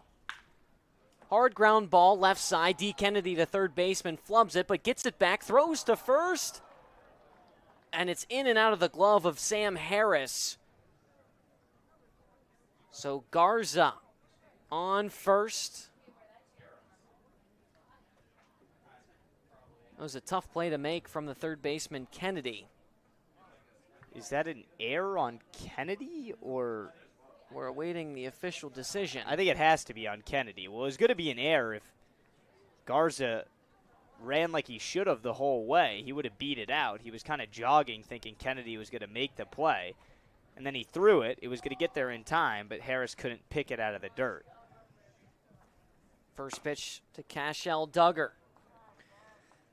It's now the third one of those bouncing balls towards the glove side of D. Kennedy that we've seen that he continues to kind of olay and try and just catch with the webbed part of his mitt, and he just hasn't been on top of it. He was looking down at his glove a few moments ago. The 1-0 misses low.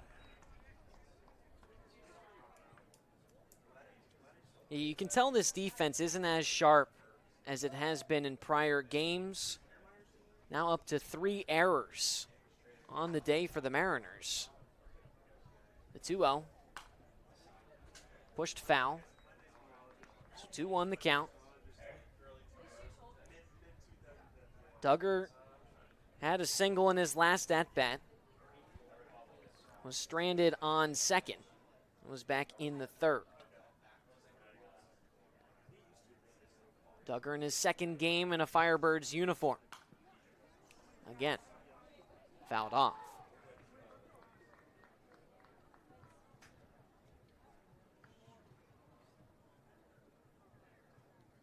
His first game came against Wareham back on June 25th, went 0 for 3, was walked and struck out twice.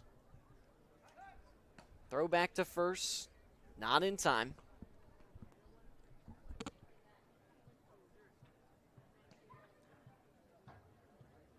Duggar, his dad Keith, is the head athletic trainer with the Rockies, as the 2-2 just got a piece of it.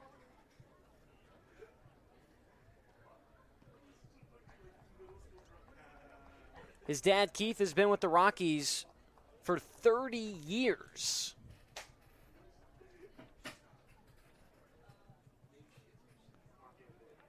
Throw back to first, not in time. Still a 2-2 count to Duggar with 1 out in the top of the 5th.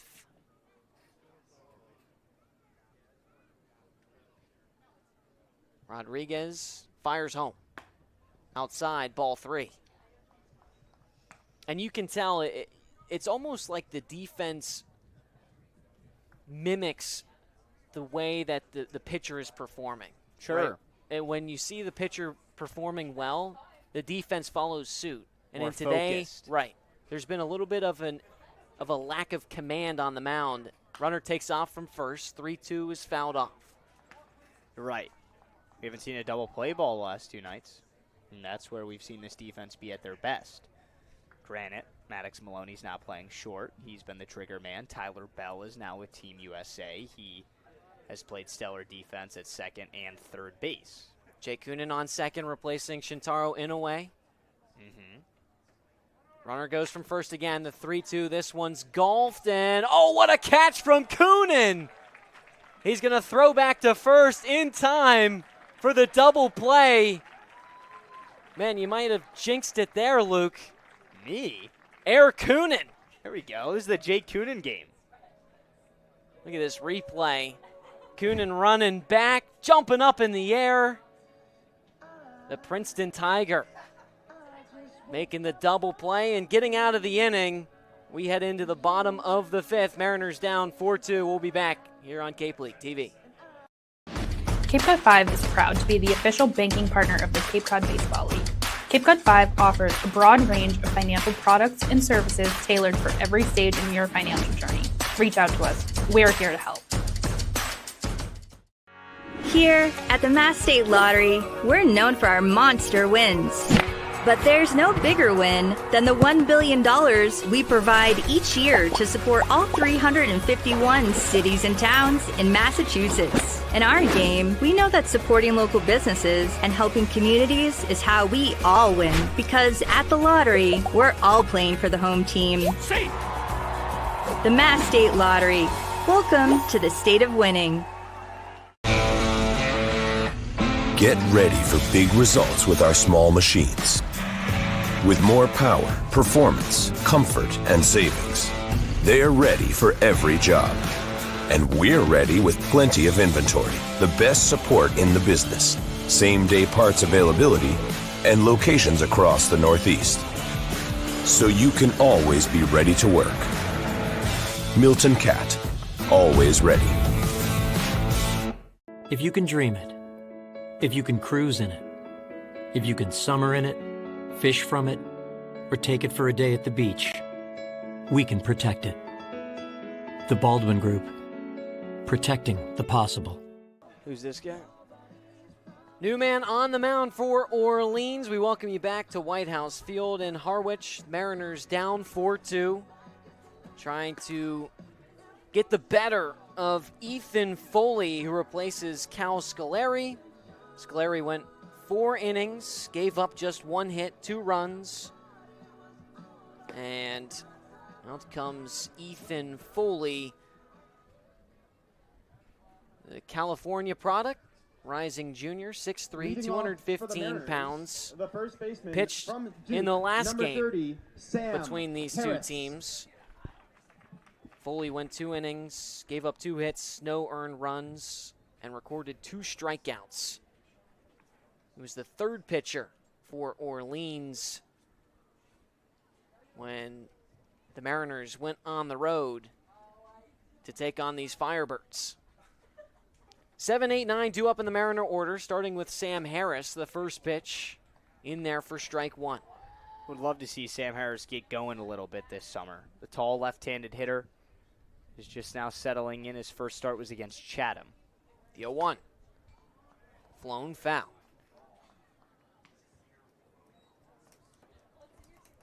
Scolari had good stuff tonight. 6 strikeouts against Harwich. He just wants 1 pitch back. The 0-2. Swing and a miss. Strike 3. Sam Harris retired off the strikeout. A solid start for Foley in this The one. shortstop, And there's 1 away in the bottom of the catcher 5th. from Lafayette, number 32, Ethan Swidler. Swidler. His turn at the plate. He gets that from the right side.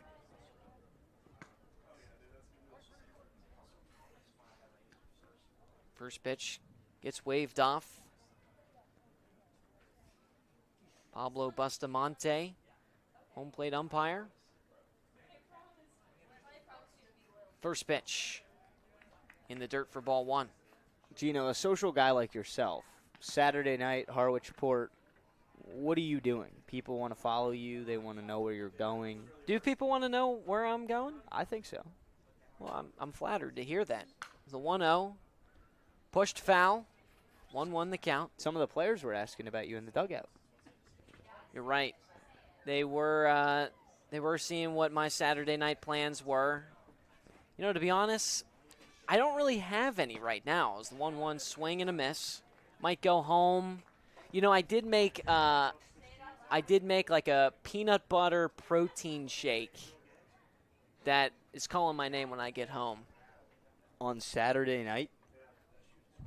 Well, you know, it's 1-2, swing and a miss. Back-to-back strikeouts for Ethan Foley. The shortstop. And so there's from two away Liberty, in the bottom number of the 22, fifth. Tanner Marsh. Out comes the 9-spot hitter, Tanner Marsh. But yeah, I mean, I'm not one to make plans. I'm usually someone that just Goes with the flow. goes with the flow. What about you? I'm not sure either. First pitch, a strike. We got to start checking more places out, though. We went to Chatham a few days ago. That was a really cool experience. The 0-1. You're missing the key Outside. point here, though. The players were asking you to hang out. Gino, this is the future stars of the Cape League. Some of these guys may be playing in the big leagues one day. It's actually a very good point. The 1-1. And you're going to go home and nurse your peanut butter smoothie when you could be hanging out with a future big leaguer. The 1-2, swing and a miss, strike 3. Kind of like my Saturday night plans. As we head into the top of the 6th, Mariners still down by 2, a 1-2-3 inning as Foley delivered 3 strikeouts to the 7, 8, 9 hitters in this Mariner lineup. We'll be right back here on Cape League TV. Here at the Mass State Lottery, we're known for our monster wins.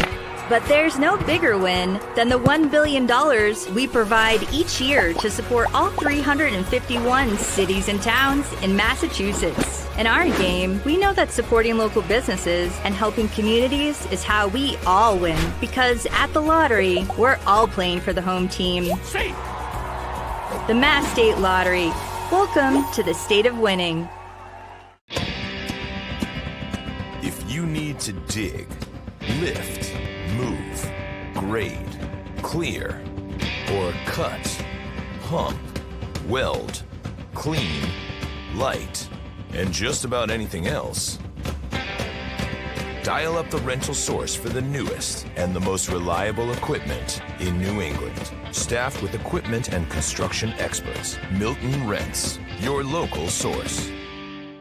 There hasn't been a ton of training when it comes to bat speed or products for players to be able to train bat speed.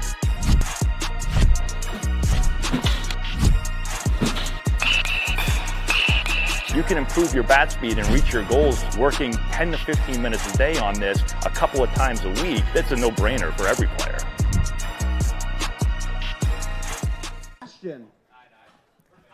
Welcome back to White House Field. 9-1-2 up for this Firebirds team. That's on top 4-2 over the Mariners.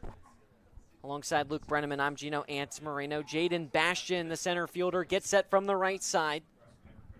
First pitch outside for ball 1. Christian Rodriguez in his 3rd inning of work. The first time Rodriguez has faced Bastian today. The 1-0. Fastball called a strike, so a 1-1 count. Bastian has walked and struck out so far today.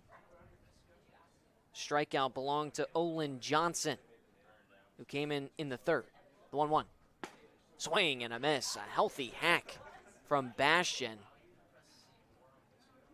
So a 1-2 count. Rodriguez with 1 strikeout today. He comes home. Outside. A foggy day here in Harwich, 71 degrees. But we play through. Thanks for spending your Saturday night with us. 2-2. Peel down the first base line. Rick Antonio says Bastian did not go. So Bastian fighting back in this at-bat. The payoff pitch. Cold, strike 3. Second punch out of the day for Rodriguez. The left fielder Going from toe-to-toe UC with San Diego, Bastian number 48, and Rodriguez. Anthony Potestio. Sends him back to the dugout. That's got to feel pretty good for number 36 in red and blue. He's done a nice job. He came in the 4th inning to start the 4th, walked 2 consecutive batters, was able to strand them. He actually hasn't given up a hit through now 2 1/3. First pitch to Anthony Potestio as the lineup turns over. Outside for ball 1.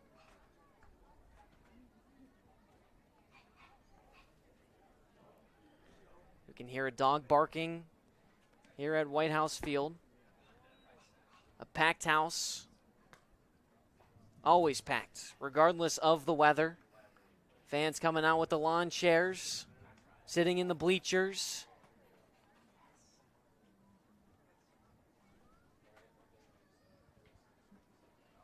Great supporters here in Harwich. The 1-1, swing and a miss, strike 2. I feel like there's been a lot of long innings defensively for Harwich. If Rodriguez can get out of here 1, 2, 3, or just do something scoreless quickly, you maybe can generate some offensive momentum. 1-2, just misses inside. Thought he would get that call. It just missed. Evens the count up at 2 apiece. But you're right, it has been a lot of long innings for the Mariners defensively. 2-2 in the dirt.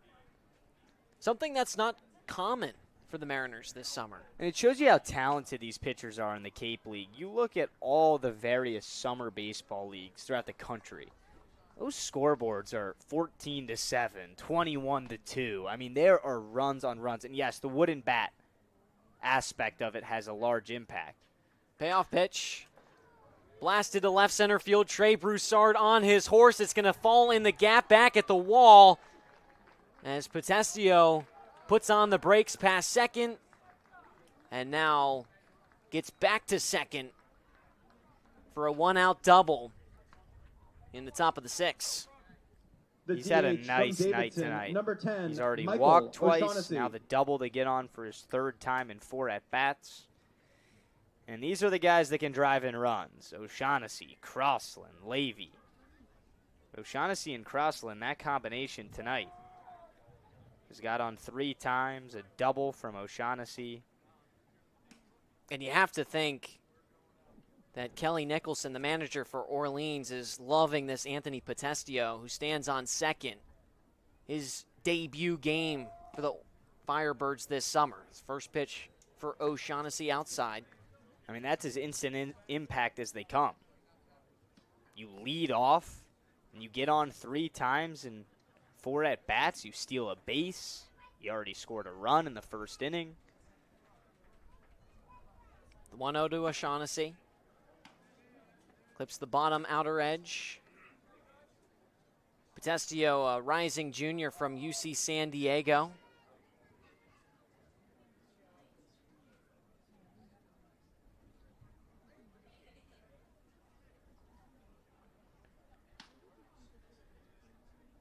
The 1-1. Just misses outside. O'Shaughnessy from Del Mar, New York, right outside of Albany. So, some upstate New York. We know how much, Luke, you love the Syracuse connections here on the Cape. A lot of broadcasting interns from Syracuse as the 2-1 swing and a miss. The Kings of the Cape. Don't say that. Those guys from the Newhouse School over there in Syracuse. Got your own little fraternity going on over here. Oh, I wouldn't call it a fraternity. What do they call you guys? The Fab Five? The 2-2 outside. Ball 3. There's a lot more than 5 of us, though. Like, Indiana, you guys could call yourselves the Fab 5. We just have 3. We're like Bosch. The 3 Musketeers. We're like Bosch, Wade, and Braun. We don't mess around. That's a good point. A lot of stud power. The payoff pitch. Nice. In there for strike 3. Rodriguez, his second looking strikeout of the inning. And his third strikeout The right fielder of the from UC evening. San There's Diego, 2 away number in the 28, top of the Michael 6. Crossland. And that's a big strikeout Huge. to O'Shaughnessy. His second time going down off the strikeout today. But someone that can hit for power has got a double in today's game, also a run. As Michael Crossland digs in from the right side. First pitch just lands a little outside. Crossland has walked and scored in this game, has also gone down off the strikeout. 1-0. Golfed foul. And so a 1-1 count. Potestio still on second after a 1-out double.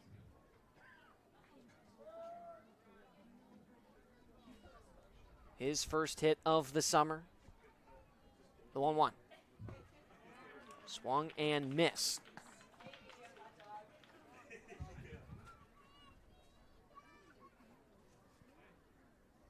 Crossland from Seattle, Washington. A big Mariner and Seahawks fan. Not a Harwich Mariner fan, I presume, as this one's bounced to second. Coonan gloves it at his face and makes the play to first to record out number 3. That ball took a little bit of a strange hop, but Coonan says no problem. And so Orleans leaves one stranded with Potestio on second, but 2 strikeouts and a ground out is how we end the frame. Going into the bottom of the 6th, Mariners still down by 2. We'll be right back here on Cape League TV. Here at the Mass State Lottery, we're known for our monster wins. But there's no bigger win than the $1 billion we provide each year to support all 351 cities and towns in Massachusetts. In our game, we know that supporting local businesses and helping communities is how we all win. Because at the lottery, we're all playing for the home team. The Mass State Lottery. Welcome to the state of winning. If you need to dig, lift, move, grade, clear, or cut, pump, weld, clean, light, and just about anything else, dial up the rental source for the newest and the most reliable equipment in New England. Staffed with equipment and construction experts, Milton Rents, your local source. There hasn't been a ton of training when it comes to bat speed or products for players to be able to train bat speed.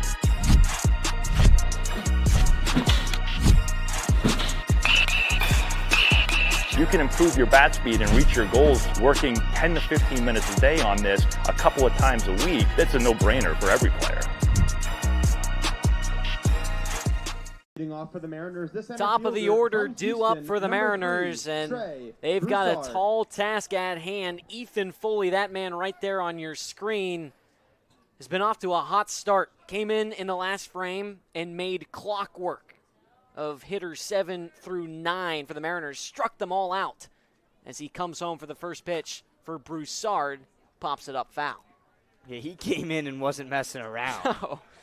Harris swinging, Swidler swinging, Marsh got him on 4 pitches.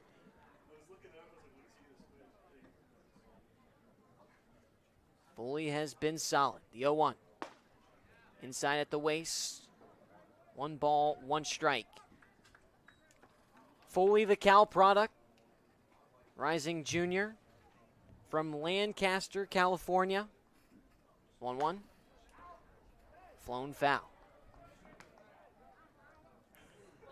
Foley, 6'3", 215 pounds. Pitched in the last game between these two squads. The 1-2. Upstairs.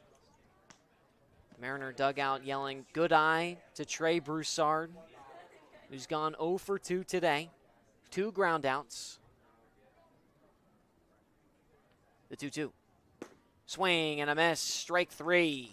4 straight punch outs from Ethan Foley, who continues to make these Mariner batters The left fielder look from foolish. Auburn, number 26, Bristol. Was that a reach, Carter. Luke? I thought it sounded better in my head. I'm going to be completely honest. No, it sounded great. Thank you. Always love the reassurance. Bristol Carter gets set from the right side. A hard ground ball to short. Elijah Iquez waits and throws him out at first. The designated hitter from Oregon, Bristol Carter, number 39, 0 for 3 on the Ners day. Maloney. Back-to-back ground outs to the shortstop Iquez, as well as a strikeout. And this top part of the order for the Mariners, currently a combined 0 for 8. Maddox Maloney gets set from the right side. First pitch sails high and away. Maloney trying to change his fortune. Up to 13 strikeouts this summer. That leads the team. 1-0 misses low. But also leads the team in hits with 8 through 9 games. Yeah, he's been their guy offensively.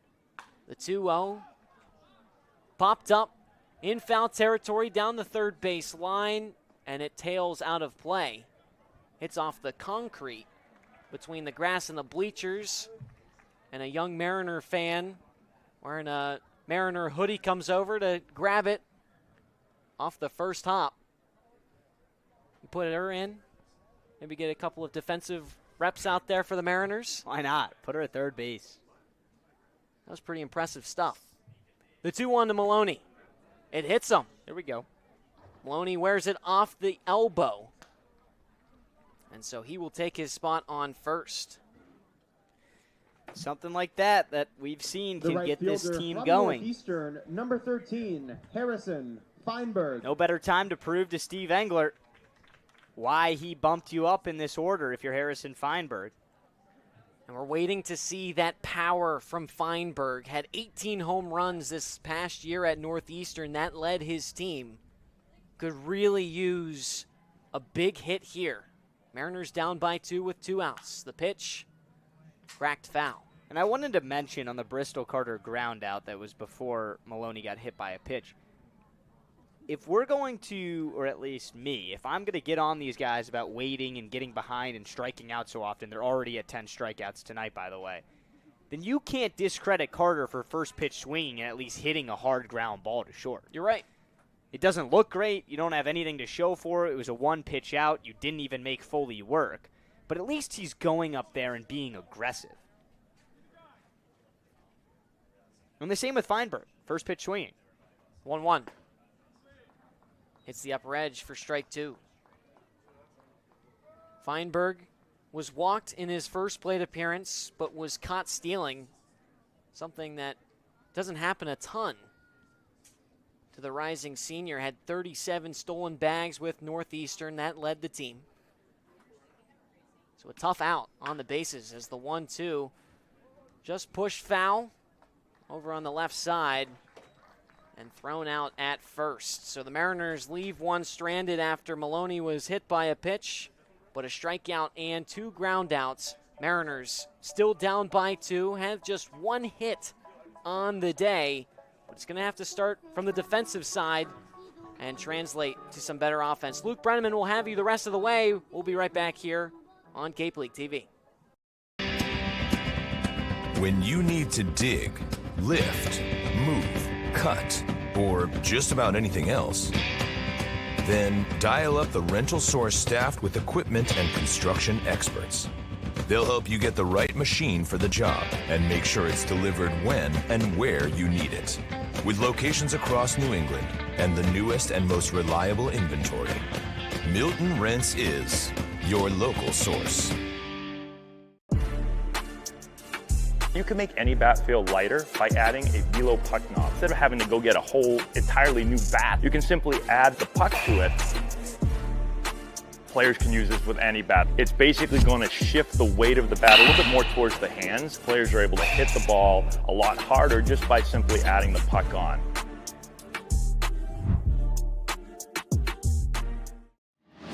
Cape Cod 5 is proud to be the official banking partner of the Cape Cod Baseball League. Cape Cod 5 offers a broad range of financial products and services tailored for every stage in your financial journey. Reach out to us. We're here to help.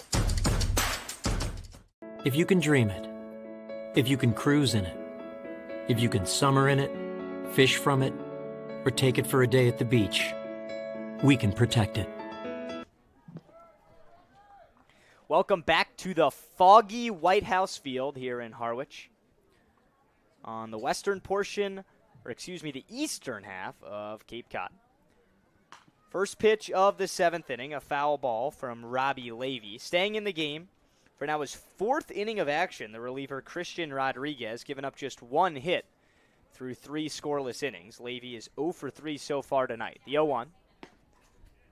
Low and away, 1 ball and 1 strike. Did somebody say the words fog delay, Gino? I hope not. 1-1, wave and a miss. 1-2. It is really pouring in here. You can see in the outfield.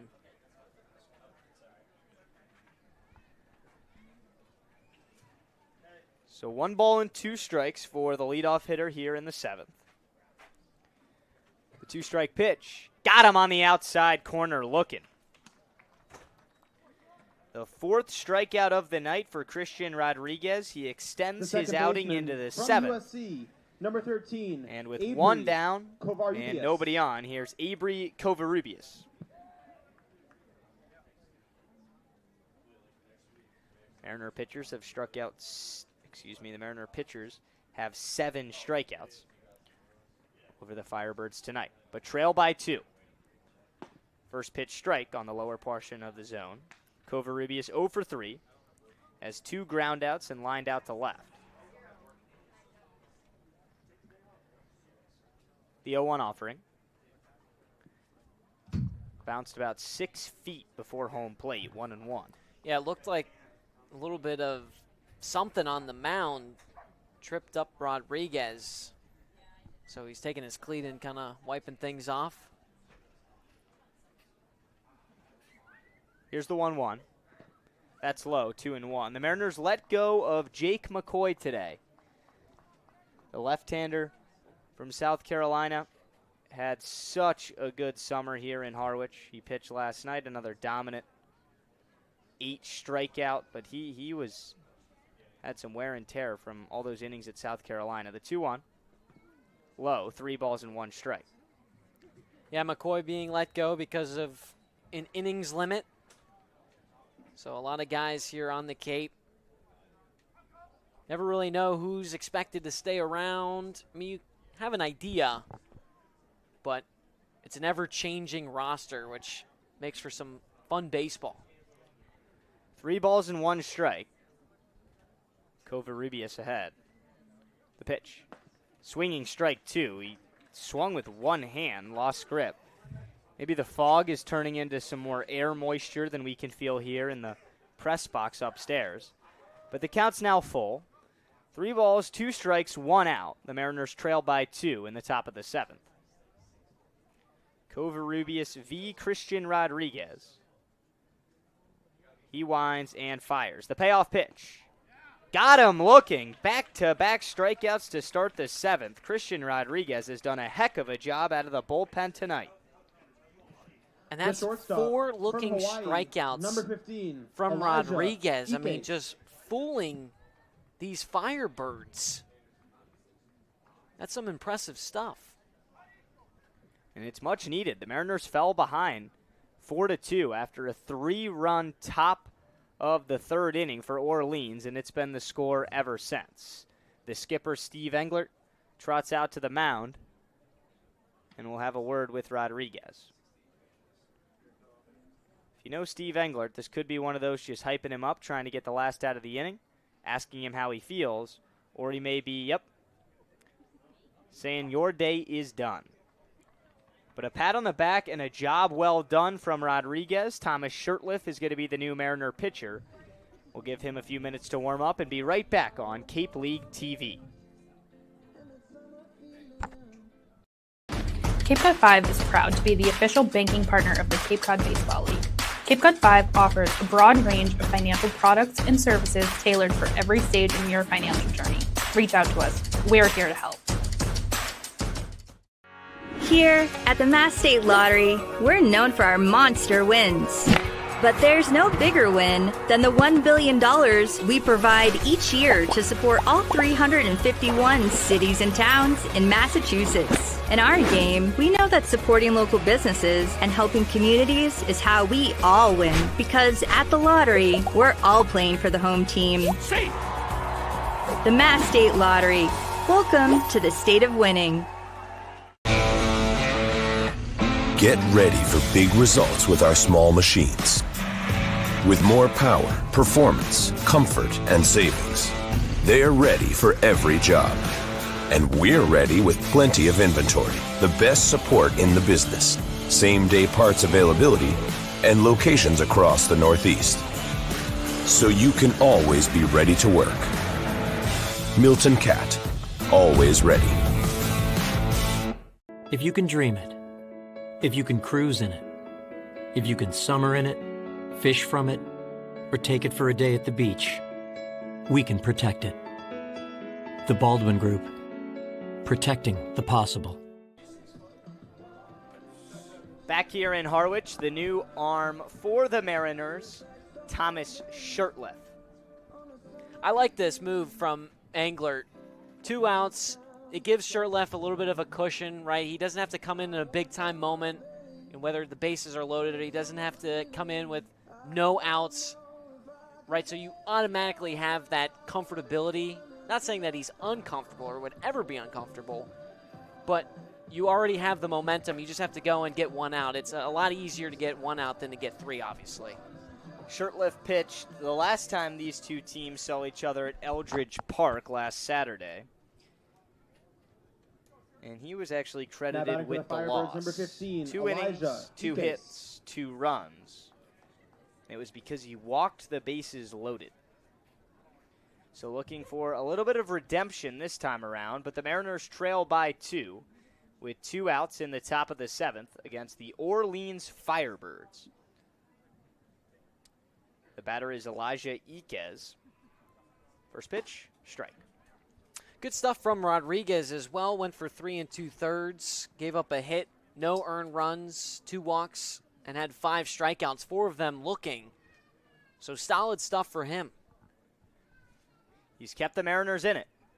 The 0-1 is clobbered down the left field line. If it's fair, it's gone. Foul ball. Ooh. That's tough to see with the fog. George Stransky making the call. I'm going to trust him. Obviously, he's closer to it than I am, and that's going to bring out Kelly Nicholson, the manager for Orleans. I mean, that ball was clobbered. Yeah. It's tough to see with the fog, and this looks like a parent-teacher conference going on over here. Nicholson pretty upset with third base umpire George Stransky. I mean, he's still barking at him. Nicholson in his 19th season here as a Cape League manager, and I think he's just trying to stick up for his guy. yeah, absolutely. Iquez able to laugh it off. Got to respect that. But allowed strike number 2. That puts Shirtliff ahead 0-2. Iquez digs back in. The 2-strike pitch. Got him swinging. That ends the top of the 7th. The Mariners get out scoreless. Shirtliff a slight grin. But Harwich trails by 2. 9 outs left offensively. We'll see if they can get a comeback winner here at White House Field. We'll be back on Cape League TV. Here at the Mass State Lottery, we're known for our monster wins. But there's no bigger win than the $1 billion we provide each year to support all 351 cities and towns in Massachusetts. In our game, we know that supporting local businesses and helping communities is how we all win. Because at the lottery, we're all playing for the home team. The Mass State Lottery. Welcome to the state of winning. If you need to dig, lift, move, grade, clear, or cut, pump, weld, clean, light, and just about anything else, dial up the rental source for the newest and the most reliable equipment in New England. Staffed with equipment and construction experts, Milton Rents, your local source. There hasn't been a ton of training when it comes to bat speed or products for players to be able to train bat speed.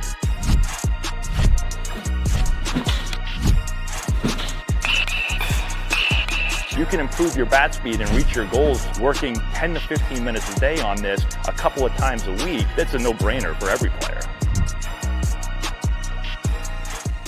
Of this inning. We welcome you back into Harwich at White House Field. I'm Luke Brenneman alongside Gino Antamarino. It's time for the home half of the 7th inning. The Mariners trail the Orleans Firebirds 4-2. Harwich, while their offensive struggles, they continue. Just 1 hit tonight through 6 innings of action, but they're still in this game. And thankfully for the Mariners, the 1 hit was a 2-run home run off the bat of Jake Coonan. He'll hit in this inning. Here's D. Kennedy to kick things off. First pitch is too high with the fastball. Ethan Foley came in relief of Cal Scolari. The starter went 4 innings, 1 hit, 2 earned. And Foley has been smooth sailing ever since. Back-to-back fastballs high puts Kennedy ahead 2-0. Foley yet to give up a hit in back-to-back scoreless frames. The 2-0 is low and away, and D. Kennedy is ahead 3 balls and no strikes. Leadoff walk wouldn't hurt anybody. No. I mean, it might hurt Orleans, but certainly not the Mariners. Well, at the end of the day, this is the Mariners broadcast. The 3-0's a get-me-over fastball, so 3 balls and 1 strike to D. Kennedy. He's walked in the second, came around to score on the Coonan home run, and most recently struck out in the 4th. Here's the 3-1 offering. High, ball 4. So the Mariners have a leadoff base runner here in the 7th. And the man who already has plated 2 tonight slowly walks up to the right-handed batter's box. From Princeton, number 5, Jake Coonan. Jake Coonan. Let's go. The Mariners got to wake up a little bit. Just 1 hit today, and it was off of Coonan's home run shot. But, I mean, you're not going to win games with just 1 hit most of the time. Nope. Probably never, to be honest. I feel like if there was a team to do it, it would be the Mariners, though. Their pitching still ranks in the top 3, and Coonan's plunked. You can tell that one hurt. Got him square in the back, right on the number. But hey, when you're trailing by 2, back-to-back base runners to start the bottom of the 7th, you'll take it. And a big spot looming for the first baseman, 30, Sam Harris. Sam Harris. Out comes Jim Lawler, the pitching coach for Orleans. Yeah, Foley is in his 3rd inning of work, has looked quite solid. In the 5th and 6th innings, had 4 strikeouts, I should say 4 consecutive strikeouts, and only gave up 1 base, and that was off of a hit-by pitch to Maloney. Other than that, it's been, like I said, strikeouts and a couple of groundouts. He's 4 strikeouts through 2 innings of work. But he's plunked 2 right-handed hitters, Maloney in the 6th and now Coonan in the 7th. 2 on, nobody out. Sam Harris, no better time to introduce yourself to the Mariner fans. A swinging strike 1 on a pitch in the dirt. Harris made his Mariner debut in Chatham earlier this week, but is yet to play a game at White House Field. He had the off day when the Mariners were previously here at home. 0-1 the count. The pitch. Swing and a miss, strike two. He just hasn't looked comfortable in this at-bat. Yeah, it looked like he wasn't quite sure if he wanted to swing at that pitch or not. Not a hefty hack at all. Fully ahead, looking to retire the first out of the inning. Kicks and fires. Good take, 1-2. With this fog, too, and obviously no outs and a runner in scoring position, if you can get this ball in the outfield, let the Firebirds try and make a play. 1-2. Bouncing ball to second, this could be two. Covarrubias to Iquez, and a 4-6-3 double play. Quickly shuts down 2 on and nobody out for the Mariners. Kennedy advances to third as the lead runner, but now 2 outs for Ethan Swidler. The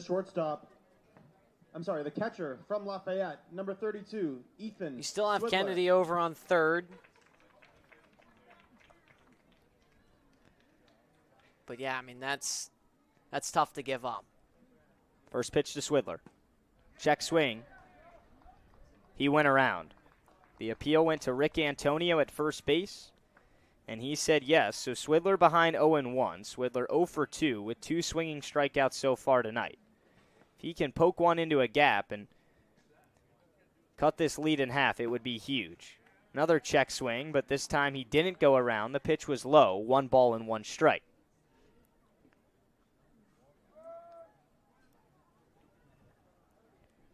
Kennedy just 90 feet away. The Mariners trail by 2 with 2 out in the 7th.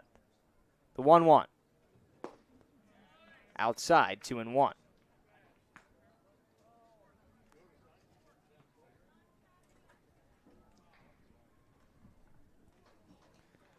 Swidler pumps the bat twice at Foley. The pitcher kicks and deals. Strike 2.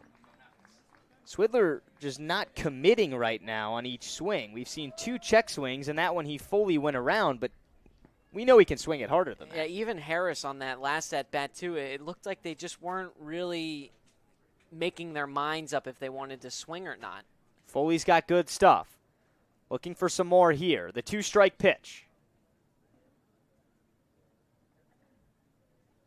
Inside, the count's full. It's a good eye from Swidler there. Tanner Marsh, the shortstop, is on deck. But for now, 3 balls, 2 strikes, 2 outs. The Mariners trail by 2 in the bottom of the 7th. D. Kennedy's at third base.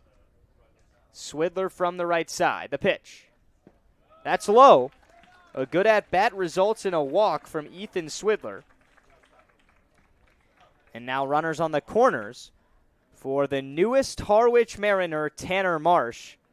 This could be a fun spot to find a hole here, Gino. Tanner Marsh.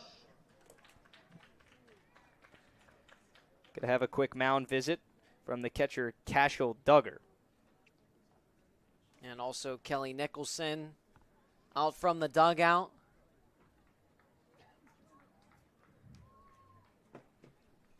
And it looks like they're going to go to the bullpen. We'll be back with the new Firebird reliever in an important spot. Runners at the corners. The Mariners trail by 2 with 2 outs in the 7th. Don't go anywhere on Cape League TV. When you need to dig, lift, move, cut, or just about anything else, then dial up the Rental Source staffed with equipment and construction experts. They'll help you get the right machine for the job and make sure it's delivered when and where you need it. With locations across New England and the newest and most reliable inventory, Milton Rents is your local source. You can make any bat feel lighter by adding a velo puck knob. Instead of having to go get a whole entirely new bat, you can simply add the puck to it.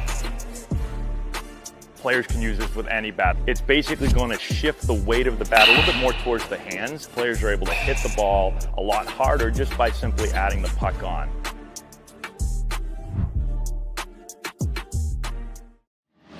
Cape Cod 5 is proud to be the official banking partner of the Cape Cod Baseball League. Cape Cod 5 offers a broad range of financial products and services tailored for every stage in your financial journey. Reach out to us. We're here to help. If you can dream it, if you can cruise in it, if you can summer in it, fish from it, or take it for a day at the beach, we can protect it. The Baldwin Group, protecting the possible. Kennedy at third, Swidler at first. The Mariners trail by 2 with runners on the corners in the bottom of the 7th. The newest Harwich Mariner called up this morning, Tanner Marsh, hitting 9th, is the batter due up from the right side. With 2 on and 2 out, longtime Cape League manager Kelly Nicholson elects to go to the bullpen. He tugs Ethan Foley, and here is Ryan Oshinsky, the right-handed pitcher out of Brown. Yeah, Rising Jr. has made 4 appearances this summer, counting today. Has gone 6 innings, has given up 4 hits, 3 walks, and 2 earned The runs. shortstop from Liberty, number 22, Tanner Marsh. Marsh in his Mariner debut has flown out to right and struck out in the 5th. If he can poke one into a gap here, he could change the story of his debut and the entire night at White House Field. 4-2 the count. The Mariners just 1 hit so far in this one. Losers in back-to-back games. Trying to right the ship. First pitch swing, and he found the hole. A liner on a worm burner into right field. That plates Kennedy. And first pitch swinging, an RBI knock from Marsh, his first RBI of the summer. And the lead is cut in half. It's now 4-3. There we go. Back to the Tanner top of the order Marsh for the Mariners, the center with a fielder big-time from Houston, number 3, Trey. That cuts the deficit to Broussard. just 1, but beyond that, it gives some momentum back in the side of Harwich. They needed that hit. So now runners at first and second. The lineup flips over with 2 outs in the 7th. Here's Trey Broussard. First pitch. Off speed right down the middle, 0-1. Broussard 0 for 3 tonight like so many other Mariners. Just 2 hits now after the Marsh liner into right. Got to stay hot and use this momentum against the new reliever. The 0-1. Low, 1-1.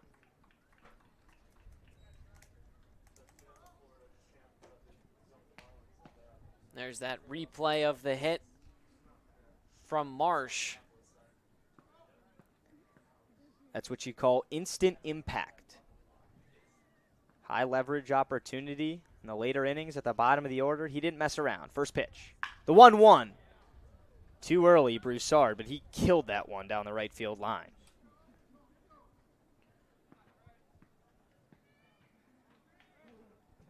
Bristol Carter is on deck if we get there. 1 ball, 2 strikes, 2 on, 1 in.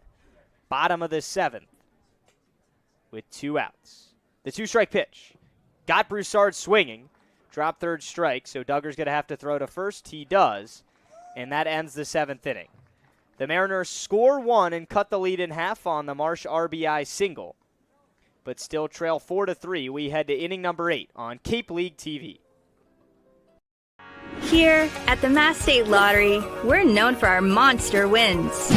But there's no bigger win than the $1 billion we provide each year to support all 351 cities and towns in Massachusetts. In our game, we know that supporting local businesses and helping communities is how we all win. Because at the lottery, we're all playing for the home team.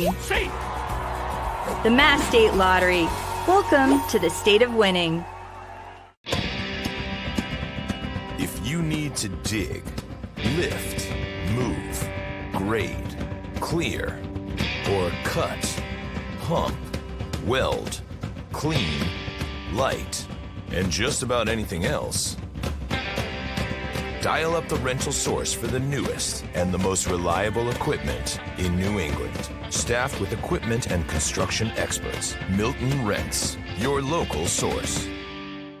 There hasn't been a ton of training when it comes to bat speed or products for players to be able to train bat speed.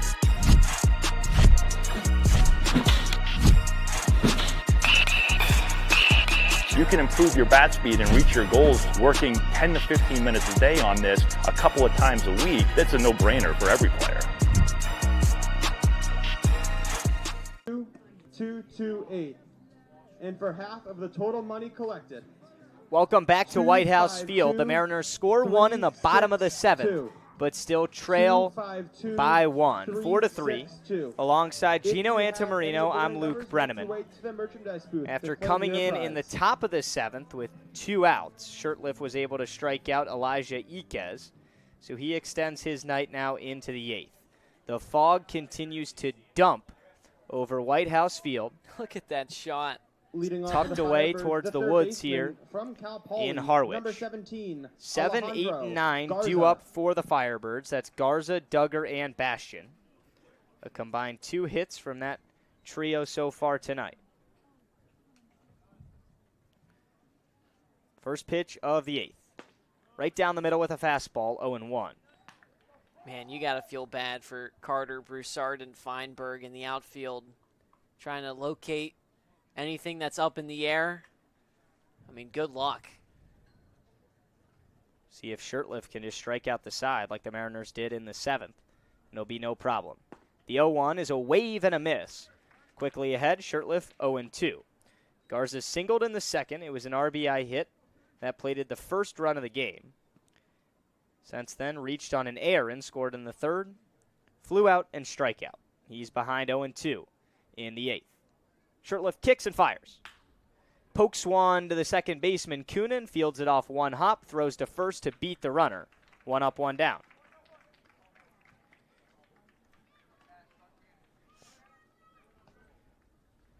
So through 2 batters for Shirtliff, who's looked solid. The catcher, him from and UCLA, Rodriguez. number 38. Rodriguez, Cassell, the previous pitcher for the Duggar. Mariners today.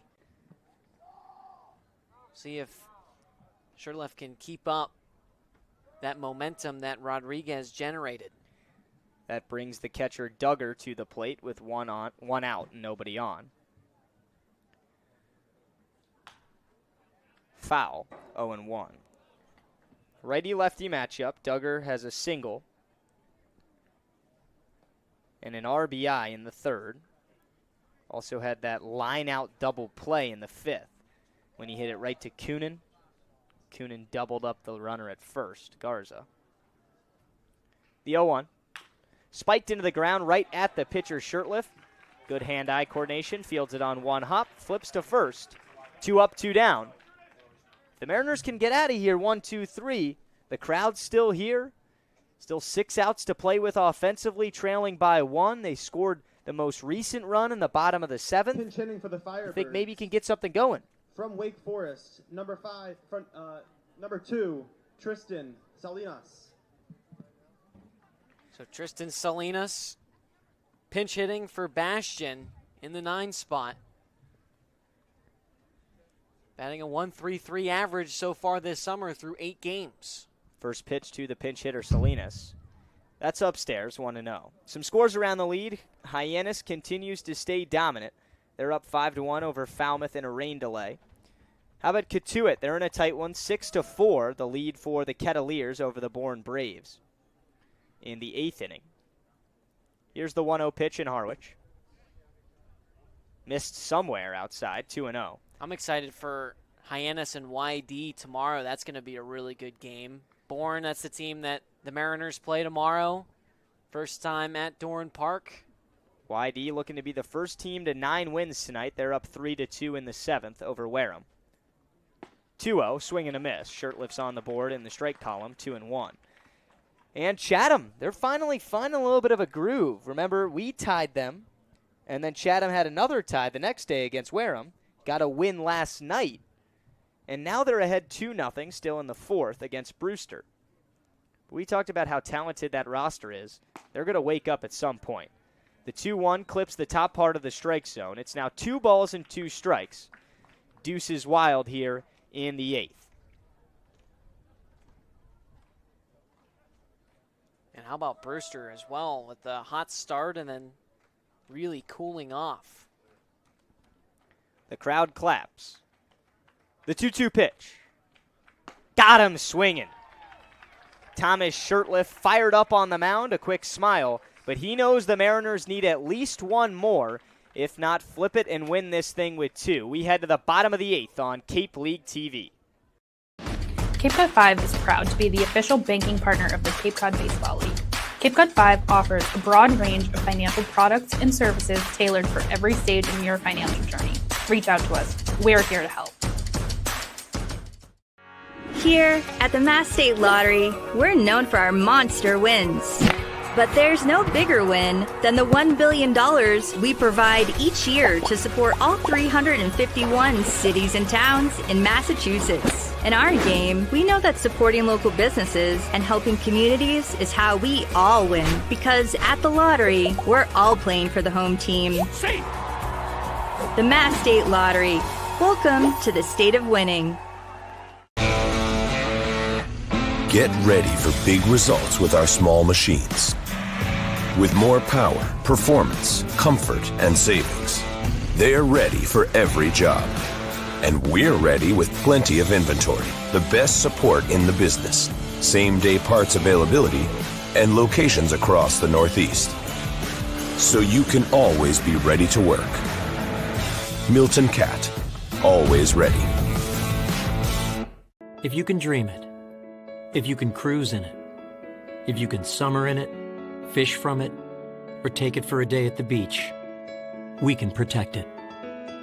The Baldwin Group, protecting the possible.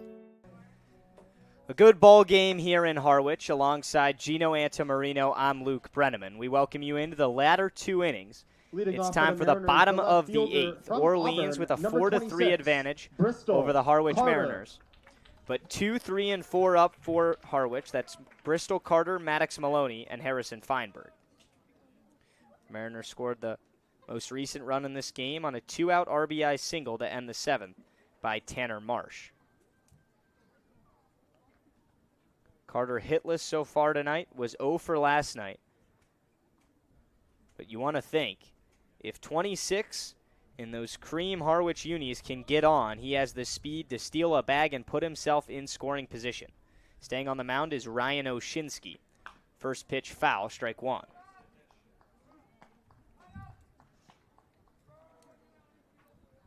Yeah, the Mariners have been, in all of their losses this year, close to tying it or taking the lead in the latter stages. 0-1 skips on the plate. Some dirt got in Carter's eyes. He's trying to wipe it off.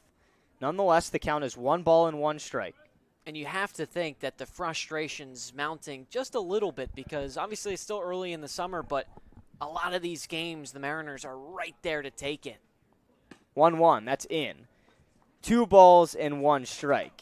Not to say that they can't do it in the 9th, but you don't got 6 outs, right? You don't want to put all that pressure. You have 2, 3, and 4 up right now. Your best part of the lineup, guys who have been a little bit cold, but looking to right the ship. Bouncing ball to third, fielded by Garza, and he throws a rocket across the diamond for out number 1.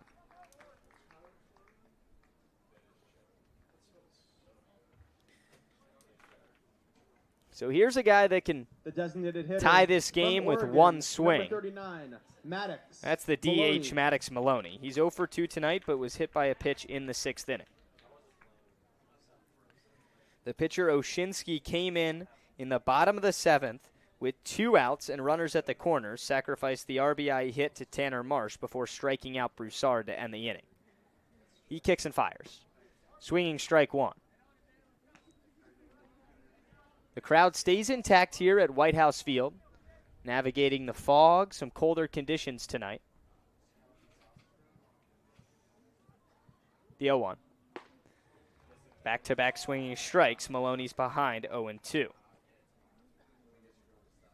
I do like that Maloney is putting some oomph on these swings. We've seen previous at-bats, not from him, but other guys, almost like they're kind of holding back a little bit. Bouncing ball left side. Coming in is the shortstop Iquez. He throws across his body and on target for out number 2. So 2 groundouts to start the 8th for Harwich. And there's now 2 outs and nobody on for the cleanup hitter, Harrison Feinberg. The right fielder from Northeastern, number 13, Harrison Feinberg. The Mariners 3 runs on just 2 hits, but defensively 4 errors tonight. For Orleans, 4 runs on 6 hits. It's a clean sheet in the air column. The swinging strike 1 to Feinberg. Yeah, definitely a few plays in this game that the Mariners would like to have back. 2 of those errors resulted in runs for Orleans. Pitch misses, 1-1. And if you think about it, if you take away those 2 errors, right, Harwich is in the lead. That's called quick math right there, Luke. 1-1. A healthy hack, but a swing and miss. Feinberg behind 1-2. Remember, Feinberg's coming off his best statistic season of his collegiate career. The redshirt senior had 14 doubles, 18 homers, 67 runs batted in. The 1-2. Caught a piece foul.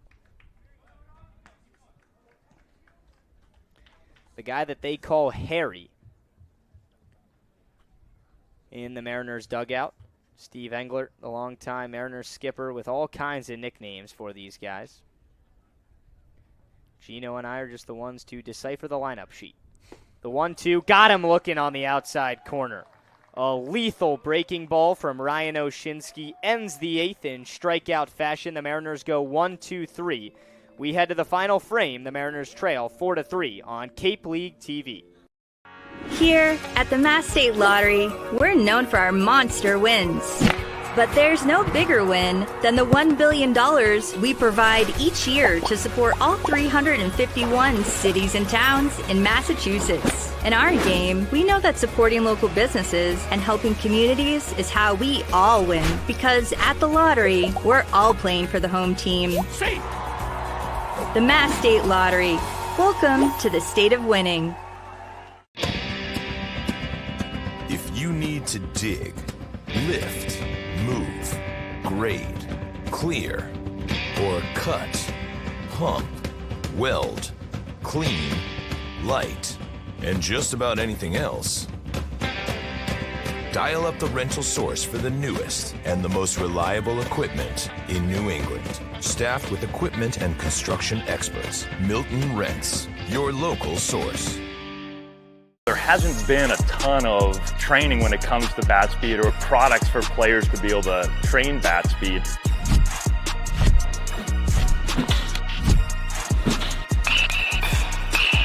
You can improve your bat speed and reach your goals working 10 to 15 minutes a day on this a couple of times a week. That's a no-brainer for every player. We've made it to inning number 9 on a foggy night in Harwich. Alongside Gino Antamarino, I'm Luke Brenneman. The Mariners trail by 1 to the Orleans Firebirds. Remember, everybody, this broadcast is a copyrighted production of the Cape Cod Baseball League. Any unauthorized duplication, retransmission, or other use is strictly prohibited. 1, 2, and 3 due up for the Firebirds. That's Potestio, O'Shaughnessy, and Crossland.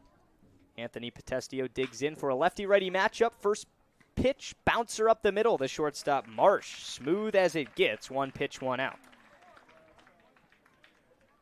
I thought Sherleff was just going to get it. Just hopped over his glove. Davidson, number 10, good reflexes Michael from Marsh to follow it up and get the out. That's what you're looking for. 1 pitch, 1 out when you're down by 1 in the 9th. Got to get these guys back in the batter's box and just pray that the fog overtakes White House Field and the Mariners can get something going in the bottom of the 9th. But before that, here's O'Shaughnessy. First pitch. Right down Broadway with the fastball. Now, Sherleff's not messing around. Nope. He's dealing heat, and he's putting it right in the heart of the strike zone. He's moving it obviously a little bit, but I love the confidence. He's shaking off a few pitches right now. 0-1 the count. 1 out, nobody on. Fly ball down the left field line, but that's foul. 0-2. And give credit to Shirtlift because the first batter he faced was Iquez, and if you remember, had a foul ball that almost was called a home run. I mean, it just missed. And that could have easily shaken Shirtlift, but he settled in, delivered the strikeout, and has looked solid since. Too high on the 0-2 to O'Shaughnessy. Mariners have done a decent job to the best hitter in the Firebirds order. He doubled in the third and scored and walked in the fourth, but has struck out twice. 1-2 the count to O'Shaughnessy now in the ninth inning. The pitch. Little bit low, 2-2.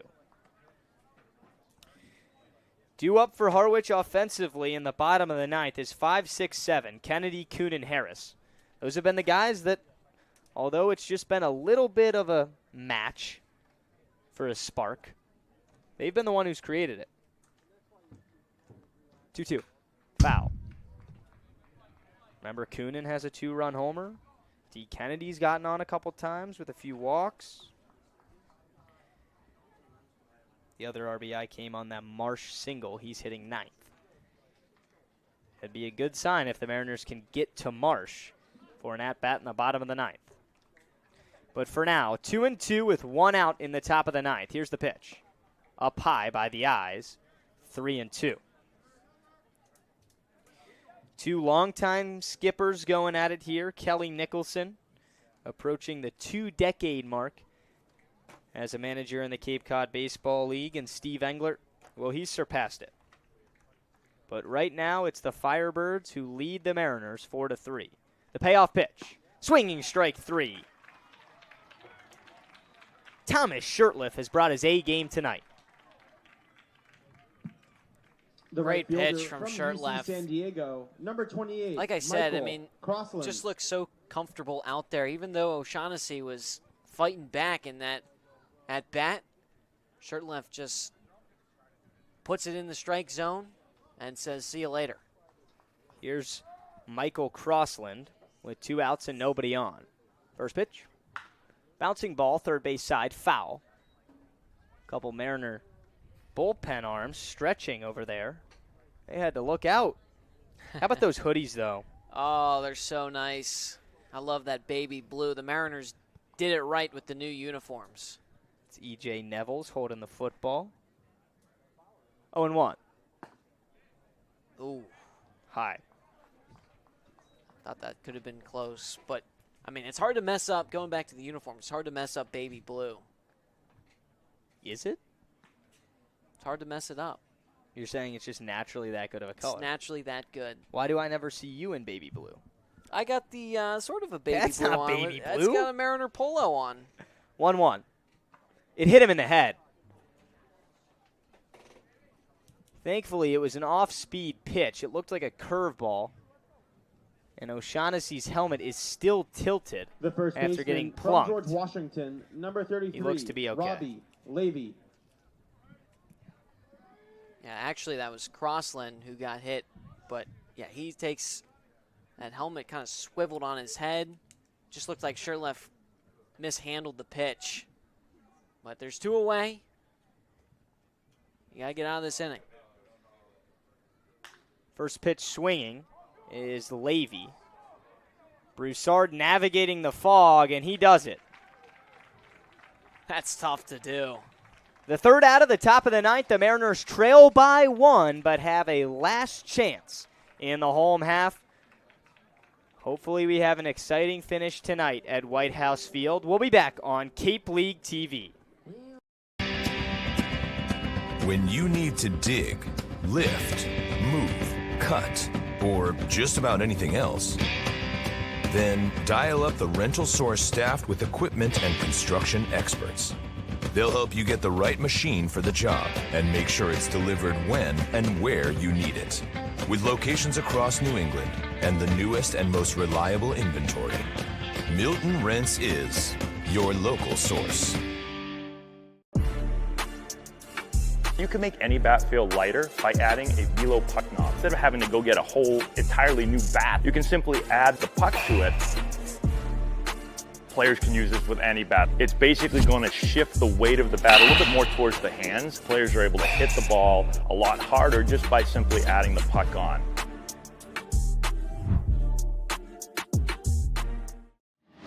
Cape Cod 5 is proud to be the official banking partner of the Cape Cod Baseball League.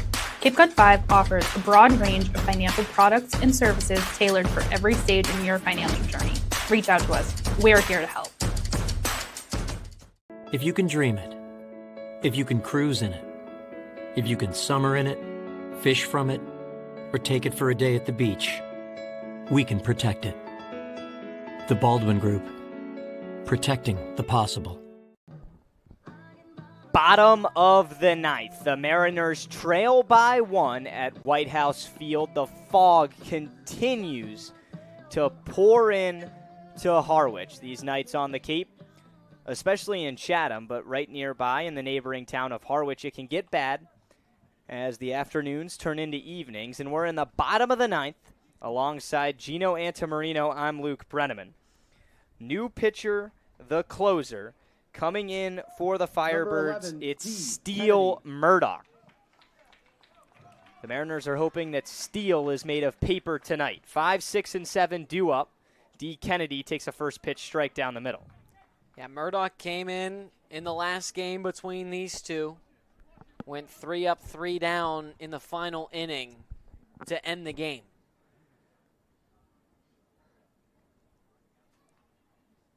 Takes his time, kicks, and fires. Back-to-back strikes with the fastball. He gets ahead 0-2.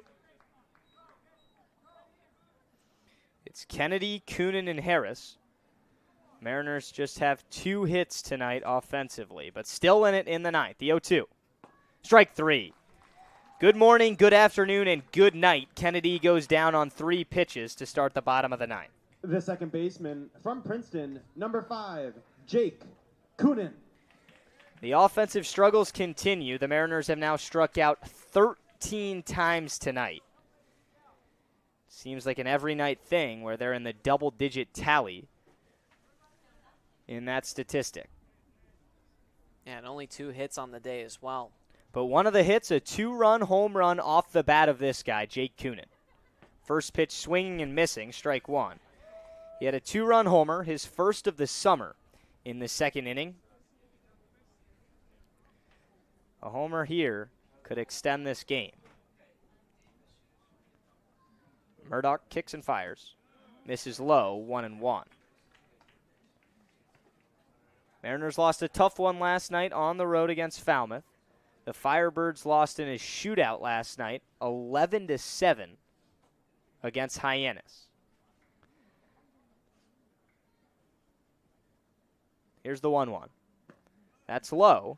Coonan takes back-to-back pitches in the dirt, and now it's 2-1 to the Mariners' second baseman.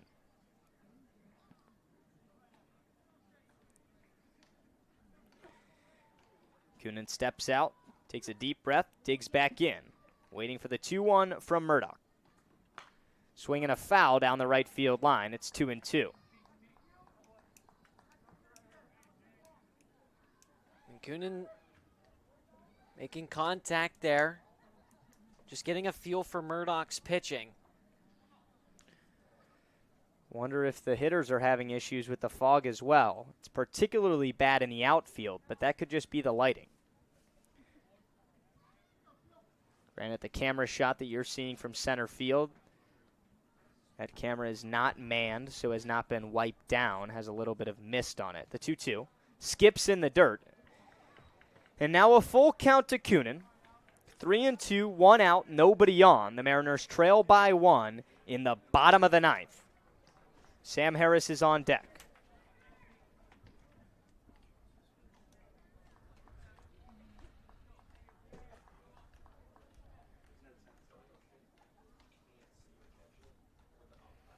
The payoff pitch. Foul. Coonan stays alive. This is a tough battle here. I mean, like you said, Coonan got that home run earlier. He's feeling it. Murdoch also a tough guy on the mound. This is a fun at-bat.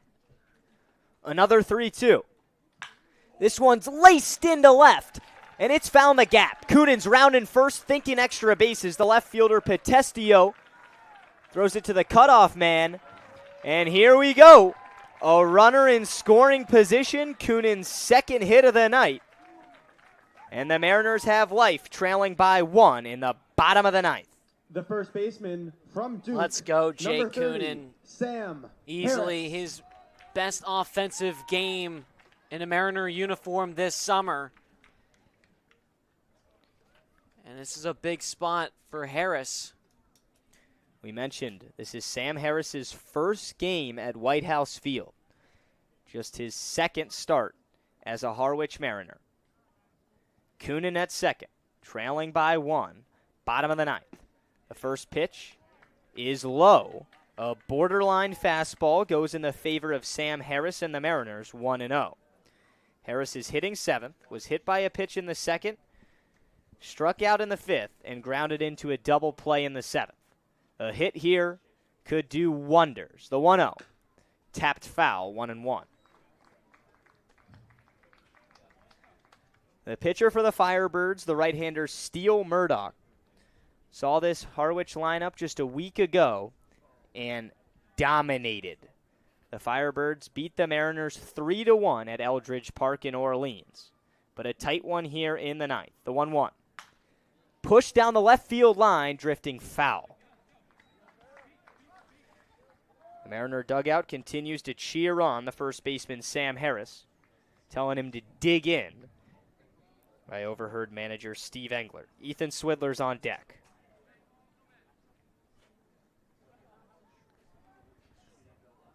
One and two. Murdoch from the belt. Low, it gets away. Kunin advances with ease to third. He's thinking about home. He throws on the brakes at the last second.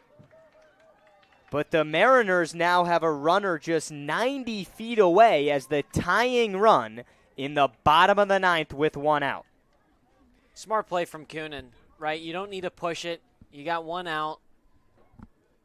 It's just one of those plays that you could try, but I don't know. I'm not one to gamble. I'm not one to take risk. I play it safe most of the time. Runner at third, 1 out, 2-2. The pitch. Ground ball left side. The throw comes to the plate, and they got Kunin in a pickle. The pump fake from the catcher, Duggar. The throw goes to first. And now Harris is in a pickle. They throw to second. The tag at second. This ball game is over. A laser to the third baseman, Alejandro Garza. And a heads-up play at the hot corner. Guns down Kunin at the plate. And then poor base running from the Mariners and Harris at first ends the ball game. The Firebirds beat the Mariners for the second time this season in a nail-biter, 4-3 the final. Oh, that one's tough. That's a tough one for the Mariners. I'm not sure what happened over there on third, if they gave him the signal, but, I mean, Garza had that. I don't know why Kunin tried pushing it to home. It was obviously it wasn't a forced play, so he didn't have to go. And then, yeah, that's tough. Well, it's really tough because the ball was hit hard. It was. And the infield was in. So in that situation, it is a contact play. The runner is going on contact the whole way. And you just think that a ball hit that hard would find a gap with the infield pushing into the infield grass, especially at third base. But, man, you got to credit Alejandro Garza. He was ready. It was a tough play to make. It was. Picked it off one hop, and the awareness to throw home immediately. Right. I mean, you know that immediately before the pitch is even thrown. All right, you know that the guy's taking off for home. You're gonna throw home, but yeah, it's a tough one for the Mariners. Again, another game where they were just right there to take it. Another loss where they were right there to turn it into a win. And another game where they just couldn't get the run or runs across. And it's just another tough one. You hope, if you're a Mariner fan, that, you know, after a while, these losses, you know, at the end of the summer, you're not looking back and saying, this was a game we should have had. And that's the one thing that is a little bit, we're still early in the summer, but these losses, when you string them together, and they're not blowout losses. They're losses where you're right there. That can come back to bite you. And with the pitching that Harwich has had, the big circle has been hitting with runners in scoring position. So a heartbreaker tonight in Harwich. The Firebirds take this one 4-3.